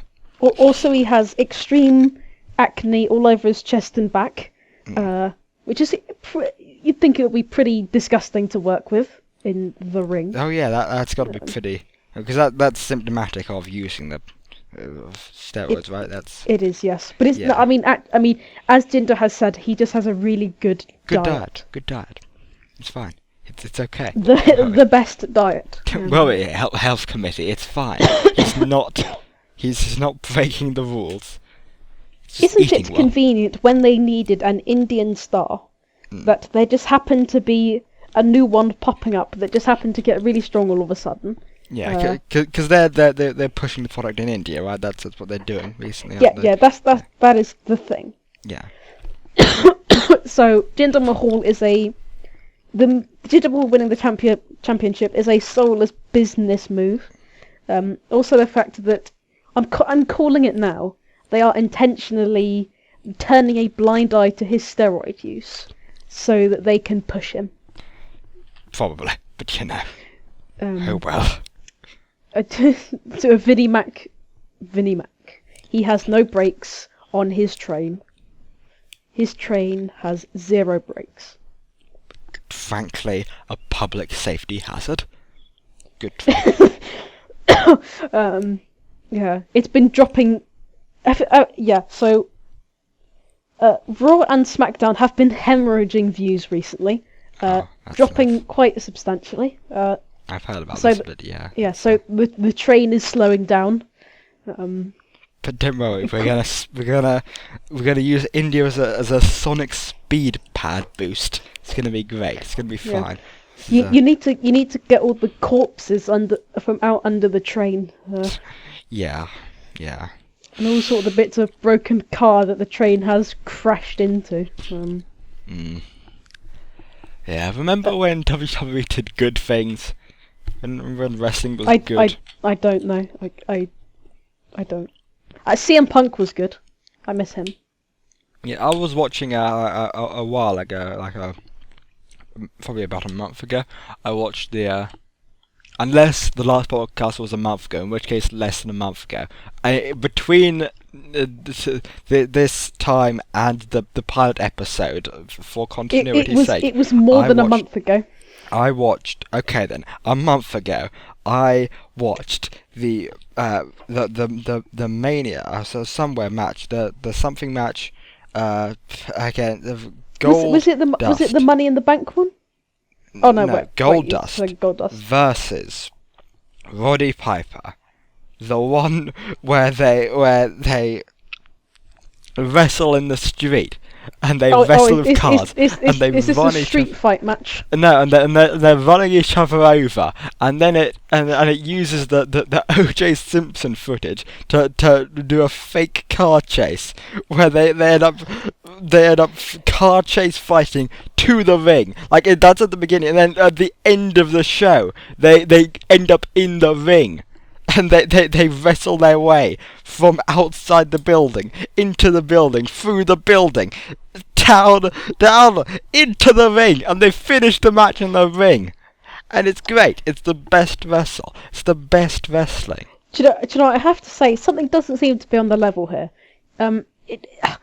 I mean, they keep saying it's a real sport, but I mean, something just doesn't add up here. I think it does seem a lot more dramatic than other sports, but I think that's just down to the hard work for the talent and the genius of Vinnie McMahon.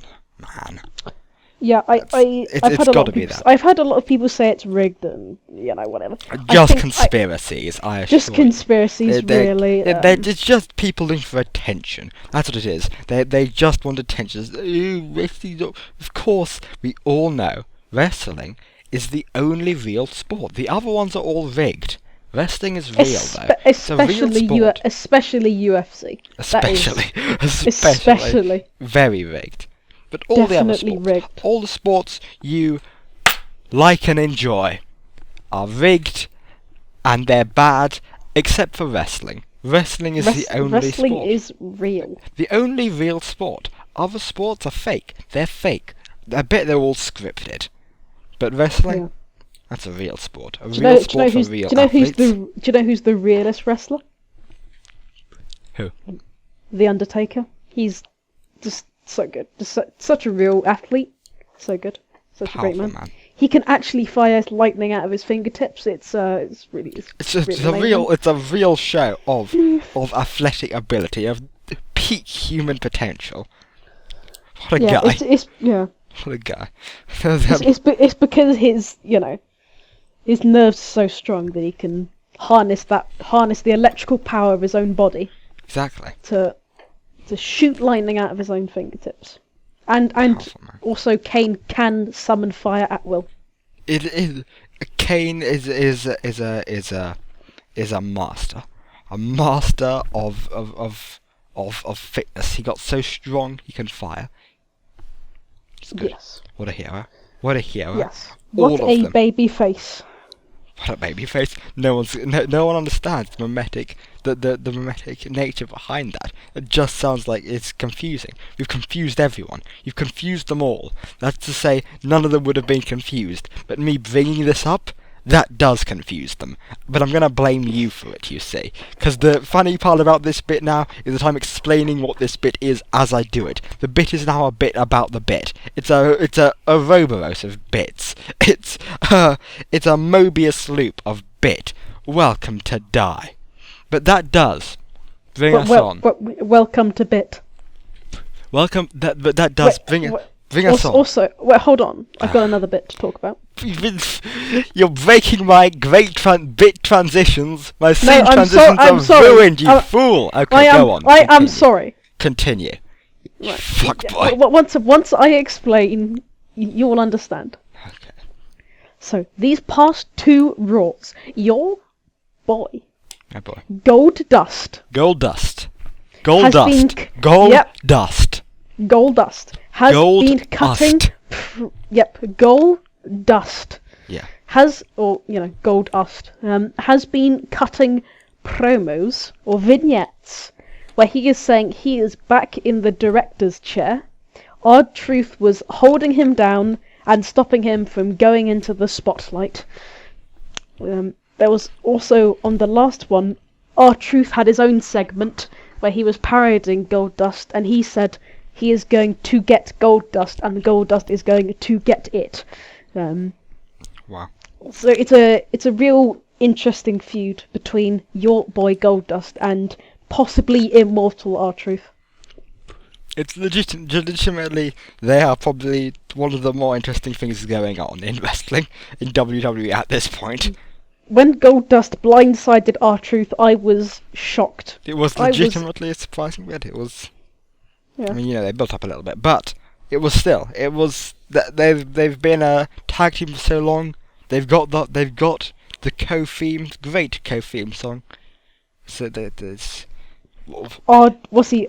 Gold Dizzle. He calls him Gold Dizzle.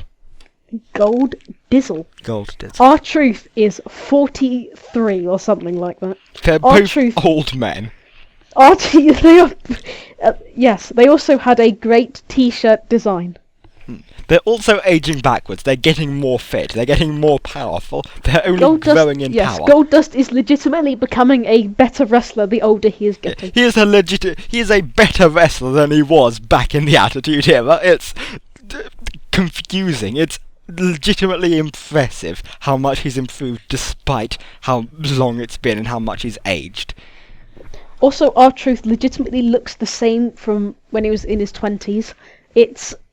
It's a bit scary because, I mean, R-Truth might be some form of deity descended, a wrestling deity descended to Earth to spread the word of Gold Dizzle. And our Trizzle, don't forget. And R-Trizzle, yep. He is our Trizzle, and he calls him Gold Dizzle. Yeah, it's a great bit. Great bit. So they're gonna fight, and that's gonna be exciting. Yeah.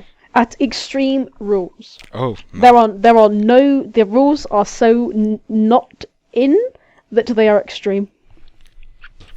It's exciting. There are no rules which equates Extreme Rules. Extreme.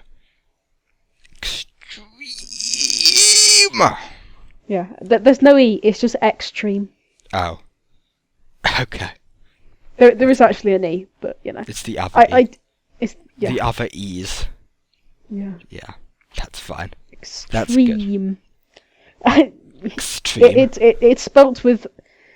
It's only spelt with one E, which is the E at the start. It's just extreme. Or extreme. Oh. That's good.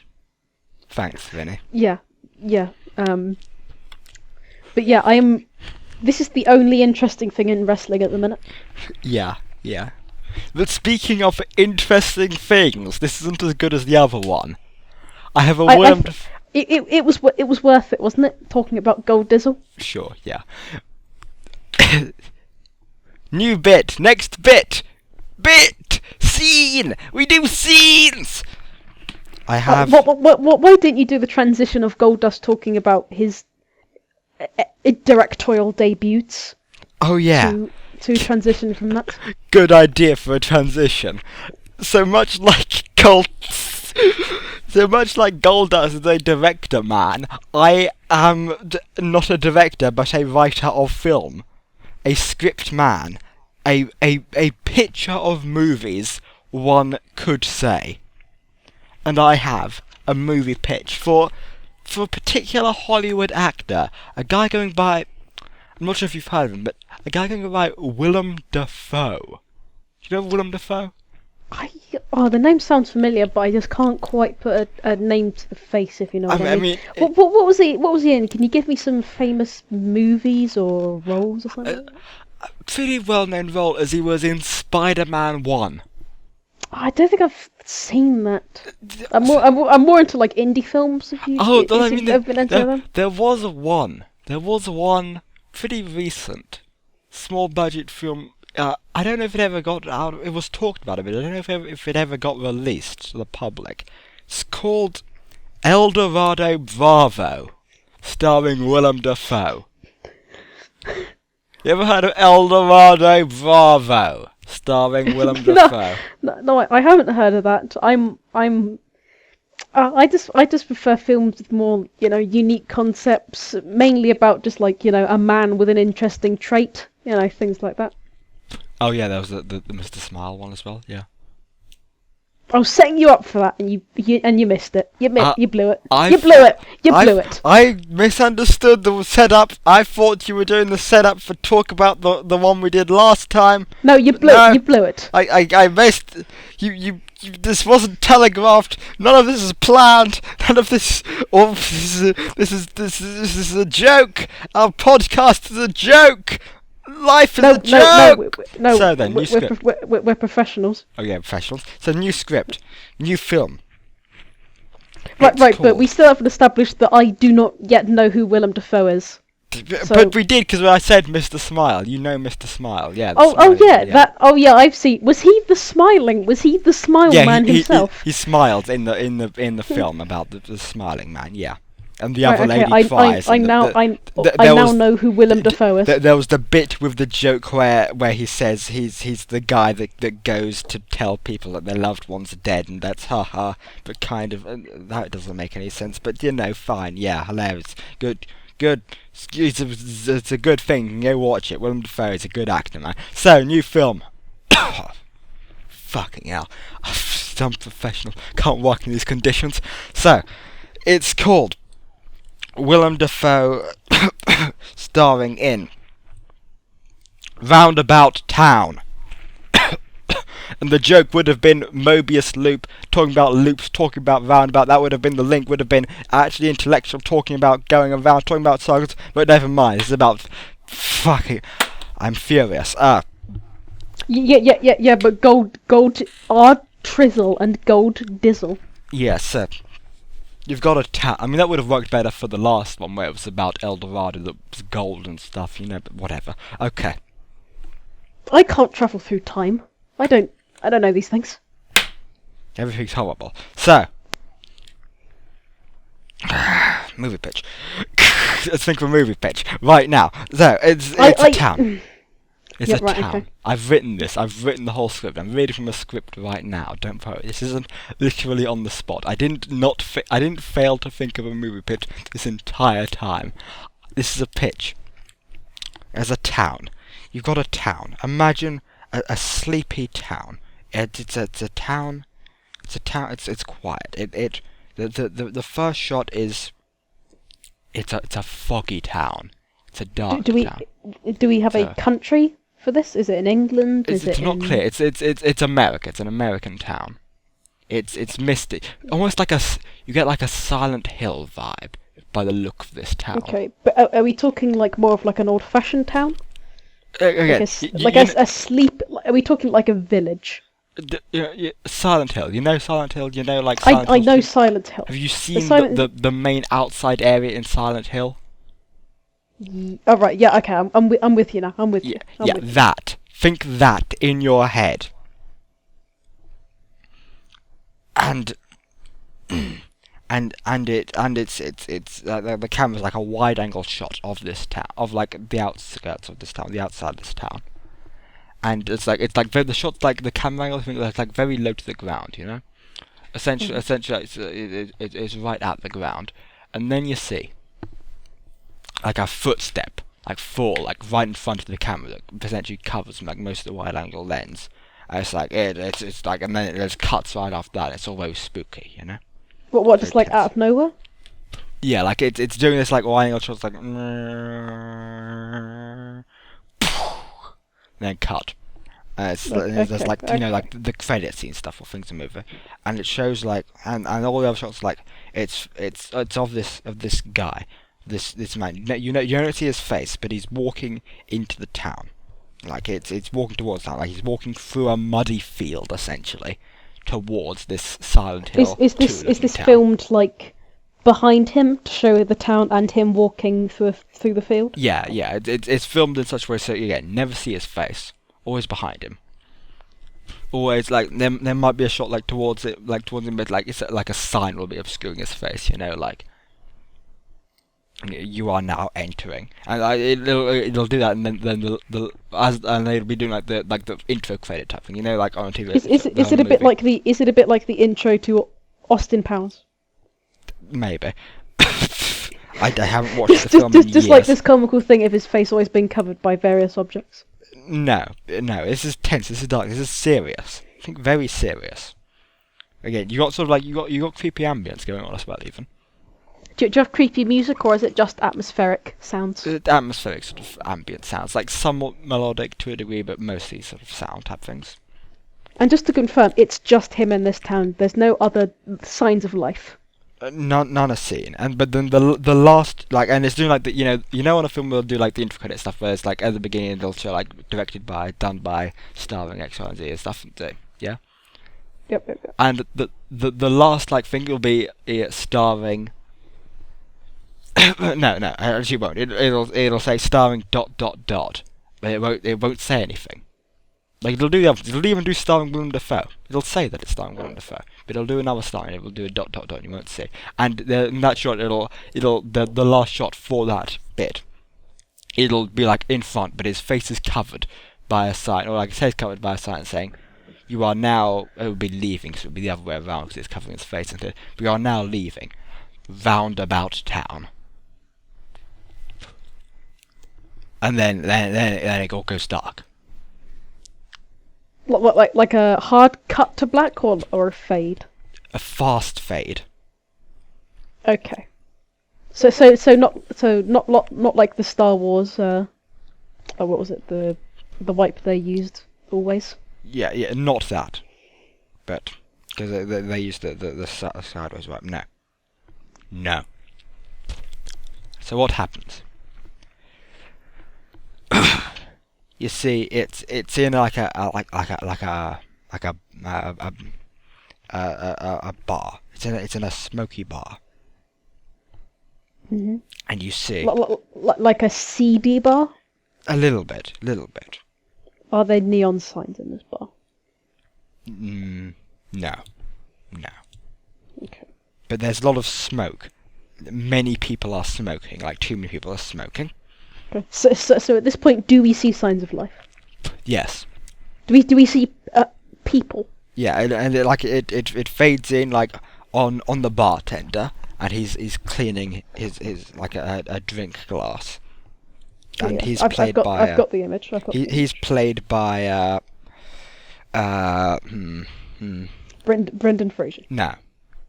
He's played by Tobey Maguire, Right. Yeah. Okay. and he says, one second, let me get a Tobey Maguire voice.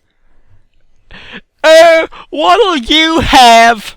To a man that we're seeing from behind. He was wearing a different clothes, because the last time we saw the guy walking, he's wearing like a long coat. This guy's wearing like a leather jacket, and you sort of see him over the shoulder for the shot of Tobey Maguire. Like, what'll you have? That's how Tobey Maguire speaks. What kind of leather jacket? Like the cool guy classic, like biker sort of leather jacket. What like the greaser leather jacket? Sort of, yeah. Okay. And he says, I'll have the apple juice. and Tobey Maguire nods. And gets and makes him presumably apple juice. And then it pans around, and you see, of course, the man in the leather jacket. It's only Willem Dafoe, star of stage and screen. I'll have you know. And star of the Smile Man. That too, yeah. This is a bad running gag that he is in the Smile Man. That shouldn't be a thing. Okay, so he's there, and it goes to like it starts doing like a narration. So like you see, it's not moving around, but it's like an in his head sort of thing. You know, it's sort of like a slight muffle. You know how they do it, right? Yeah. Mhm. Yeah. So it is. I'm a man person in roundabout town. I didn't want to end up here. You know, I was trying to figure out a way to do this voice that didn't hurt as much, and I think I did. But doing it now, it's still hurting, and I'm not sure how I did it to make it not hurt last time. And this is. I mean, you do have water next to you, so you can just continually hydrate yourself and try and ease the pain. So what we're doing, so I didn't want to end up in this town, but I did, and that's fucking shit. This is a rated R movie. That's fucking shit. I fucking hate that shit. Fuck. And like you can see, like he's getting tense, like shaking like the empty glass. Fuck! It's fucking gay. That's so fucking. Then the door opens and like you hear like the ringing. Oh, he's doing that. Like and everyone else stops. Like all all the sound effects like from the outside, they all stop. They all quiet down. And the Willem Dafoe turns around, And as he's turning, is he still just enraged? Like, just he's- going on an absolute he- tirade against this town. you can still see, like, his face is still red and he's still shaking a little bit, you know? Is it? Are his eyes just sort of like wide open and twitching a little bit? Just A little bit, yeah. very angry. Yeah, you know, he's still got that look about him. And he turns around, and the way it's shot, you're like looking at the back of his head.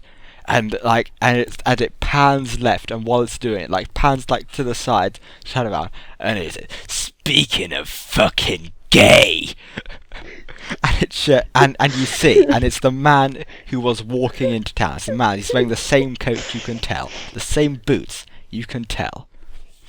It's only bloody Brendan Fraser, famous Hollywood actor, star of The Mummy and The Mummy 2, I think. I don't know. And also best clap man ever. Great Good at clapper. clapping. And Brendan Fraser, he walks up, he sidles up, and he takes a seat too. And Tobey Maguire says, "Here's your apple juice, Luke, fad. What would you like?" Looking at Brendan Fraser's character. By the way, Willem Dafoe is called fad, which definitely isn't a bit of Willem Dafoe backwards. No, it's yeah. And Brendan Fraser says, "Oh, I'd like the apple juice." And then it goes back, like the camera pans right back to Willem Dafoe. It says, "Oh, this guy is having apple juice as well. What a fuck! What a fuck! What a fucking cunt! I had the apple juice. Does he think he's taking my style? Does every actor in this movie, since the start of this movie, have they all gained some form of a horrible degenerative, mentally degenerative disease? No, Lura Orafad is just an angry man, we can presume. Everyone else is they are all. This is how people act normally, all the time.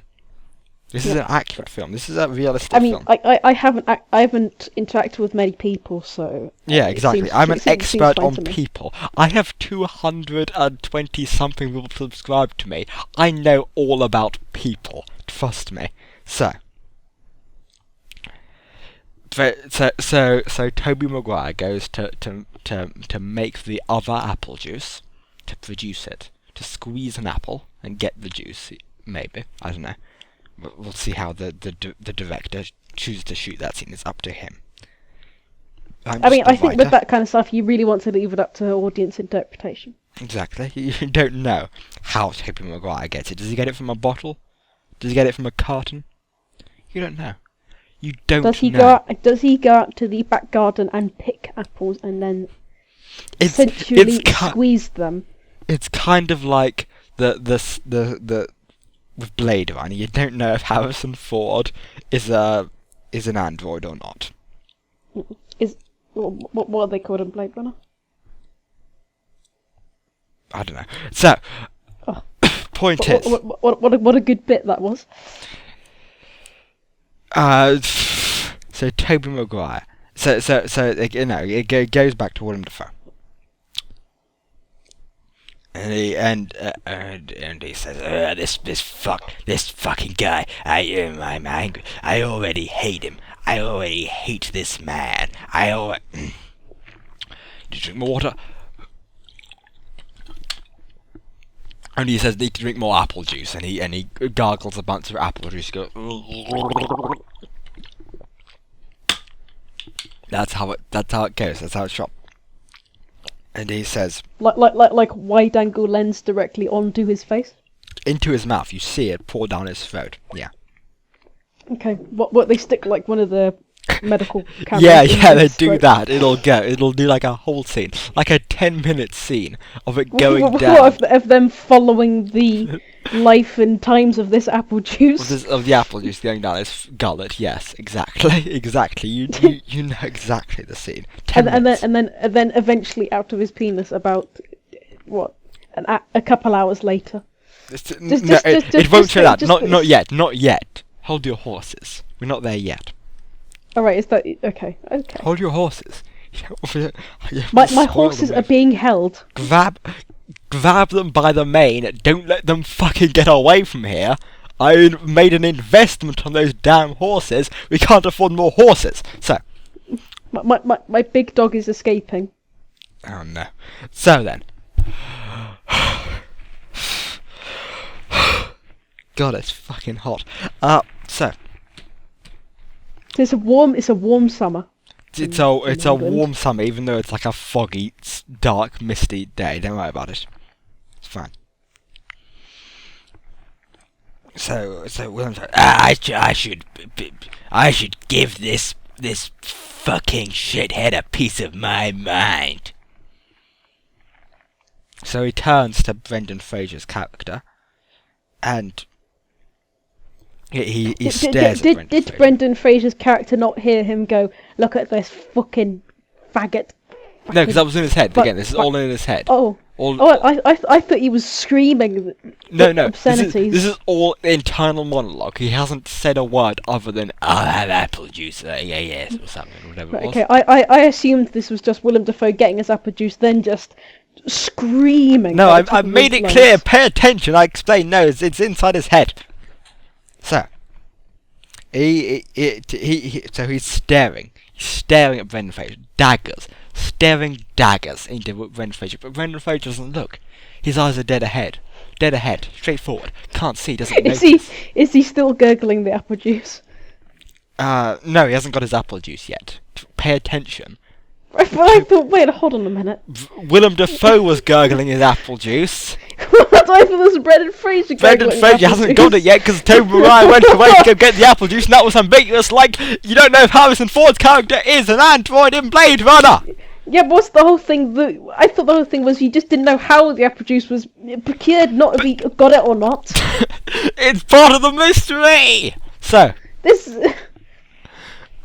It's Tobey Maguire, dead ahead. Not fuck. You fucked me up. You fucked me up. You motherfucker. I'm just trying to do a Willem Dafoe movie pitch. Okay, so dead ahead. We've been going for 2 hours. Dead ahead. Doesn't notice that Willem Dafoe is trying to stare him down. Stare him down with daggers. With daggers. Daggers. So physical daggers? No, like, as in the phrase staring daggers at him. I think it'll be better if he had a literal dagger. No. So, don't hold your horses. Now then. I'm trying to keep they're rowdy. The horses are rowdy. I'm trying to Willem Dafoe. There's fucking sounds going on in real life. I don't know if that's going to get picked up my phone. So then. So. This motherfucker. Okay, so then. This is the worst podcast ever. No, it's great. It's 10 out of 10. 10 out of 10! Now then. Willem Dafoe says, "Fuck, I can't let anyone know that I'm intimidated by this powerful, strong man that is walked into the bar of Roundabout Town." When I see Brendan Fraser, I think he is strong and powerful. Strong. He's an Adonis-like masculine figure. A true figure. A true representation of a prime. He's an alpha male. An alpha male. You look at Brendan Fraser. He is a real American. Alpha male. It does a shot where it shows. Where it does, like, you know, like in the interest film, it'll like show a place and it'll do like the it'll have the name of the place and the date and the thing and the bottom left corner it'll like as the numbers come up or something. Yeah. It'll have a shot there where it like is like a wide angle shot of his face, and it'll be and it'll go Brendan Fraser's character, alpha male, or in the bottom. Well, like colon alpha male, or just like Brendan Fraser. The next line is alpha male. Understand? Right. Yeah. So you don't know if they're directly connected. They might just be two separate statements. Maybe they are. It much like Harrison Ford's character in Blade Runner. You never know if he's an android or not. You never know if he's an alpha male or not. Never know. So then it goes back to one of the phones. I got a plan. And then he sips his apple juice and he waits. And then Tobey Maguire comes back with apple juice in a cup. A cup! Can you believe it? And he hands it to Brendan Fraser's character. And I forgot Tobey Maguire's voice, so he doesn't say anything. But Brendan Fraser says, "Oh, thank you for apple juice. I like to drink that." And then he does. He drinks it. He starts drinking the apple juice. And there's another long shot of just of Willem Dafoe's character and Brendan Fraser's character at the bar, uncomfortably close to each other. You only realise now that they're really pretty damn close to each other in truth. Like quite close, like pretty, like too close. They could feel the heat emanating off one another. Exactly, yeah. And it's a decently long while of them just slowly drinking this apple juice. Like I'm gonna say like a 12-minute scene. And then just like one taking a sip, then another taking a sip. Yeah. Or maybe you could have a bit where Brendan Fraser takes a sip at the same time where Willem Dafoe does, and then Willem Dafoe gives him the dagger eyes because he thinks he's copying him taking a sip at the same time. But much like the last time, Brendan Fraser eyes dead ahead. Doesn't see. just like staring directly at a wall. Dead ahead. So. Right, yeah. Brendan Fraser finishes his cup of apple juice. And he says, "Ooh, I finished my apple juice, and now I need to take a fucking huge piss. Huge piss out of my cock. Out of my giant Brendan Fraser cock. But I'm Brendan Fraser's character, not the actor. Just have a cock that happens to be similar." Let me clarify something, because I feel you've been kind of inconsistent with this. Does he say that, or does he think that? He says that. All of Brendan Fraser, there's been no thinking from Brendan Fraser. The only in-head stuff has been from Willem Dafoe's character. So Willem Dafoe is the protagonist of this picture. Willem Dafoe is the perspective from which we seem to view this film, yes. Much like Luke Skywalker. Yes. So. And then Brendan. What a good bit this is! Isn't this a great bit? It's fantastic. So bit. Willem Dafoe, Willem Dafoe, he says, "This is my chance," but in his head. This is in his head this time again, and he gulps the last of his apple juice. And so you see Brendan Fraser get up and walk towards the bathroom, and then Willem Dafoe gets up too and walks in the same direction off camera as Brendan Fraser. Then it cuts to in the bathroom, and you see Brendan Fraser walk into the bathroom, and he goes up to a urinal, and like it's from like a front angle shot, so like it's above, so like you can see him like from like front on sort of thing going. And you know he's at the thing, and then like from over the shoulder you see Willem Dafoe come in, and you see him walk over to the guy, walk over next to the person, and he says this time, "Ah, you person, I was staring daggers at you and you didn't see." And Brendan Fraser says, "Oh, what you okay?" And he goes back to as he was. Then he says, sorry, I missed this. Is Brendan Fraser pissing in this scene? Yes, loudly. Is Willem Dafoe? So it's just like kind of hard to hear the dialogue over the sounds of piss. Is Willem Dafoe pissing, or is he just standing there? Hold on, hold your horses. Hold your horses. Sorry, my horses. They are rowdy, as has been established. Well, hold tight. They're Now, wild. hold on tight. Now then.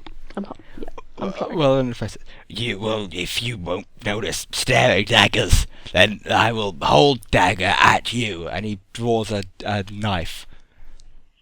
A knife. How large is this knife? Quite small. Give me the details of this knife. It's a 2-inch blade. And he... It's like quite small.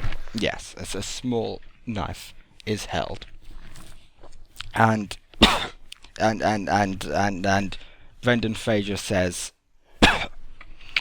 Jesus Christ, this is literally the worst recording environment in the universe. So Brendan Fraser says, that's a knife. And Willem Dafoe says, yes.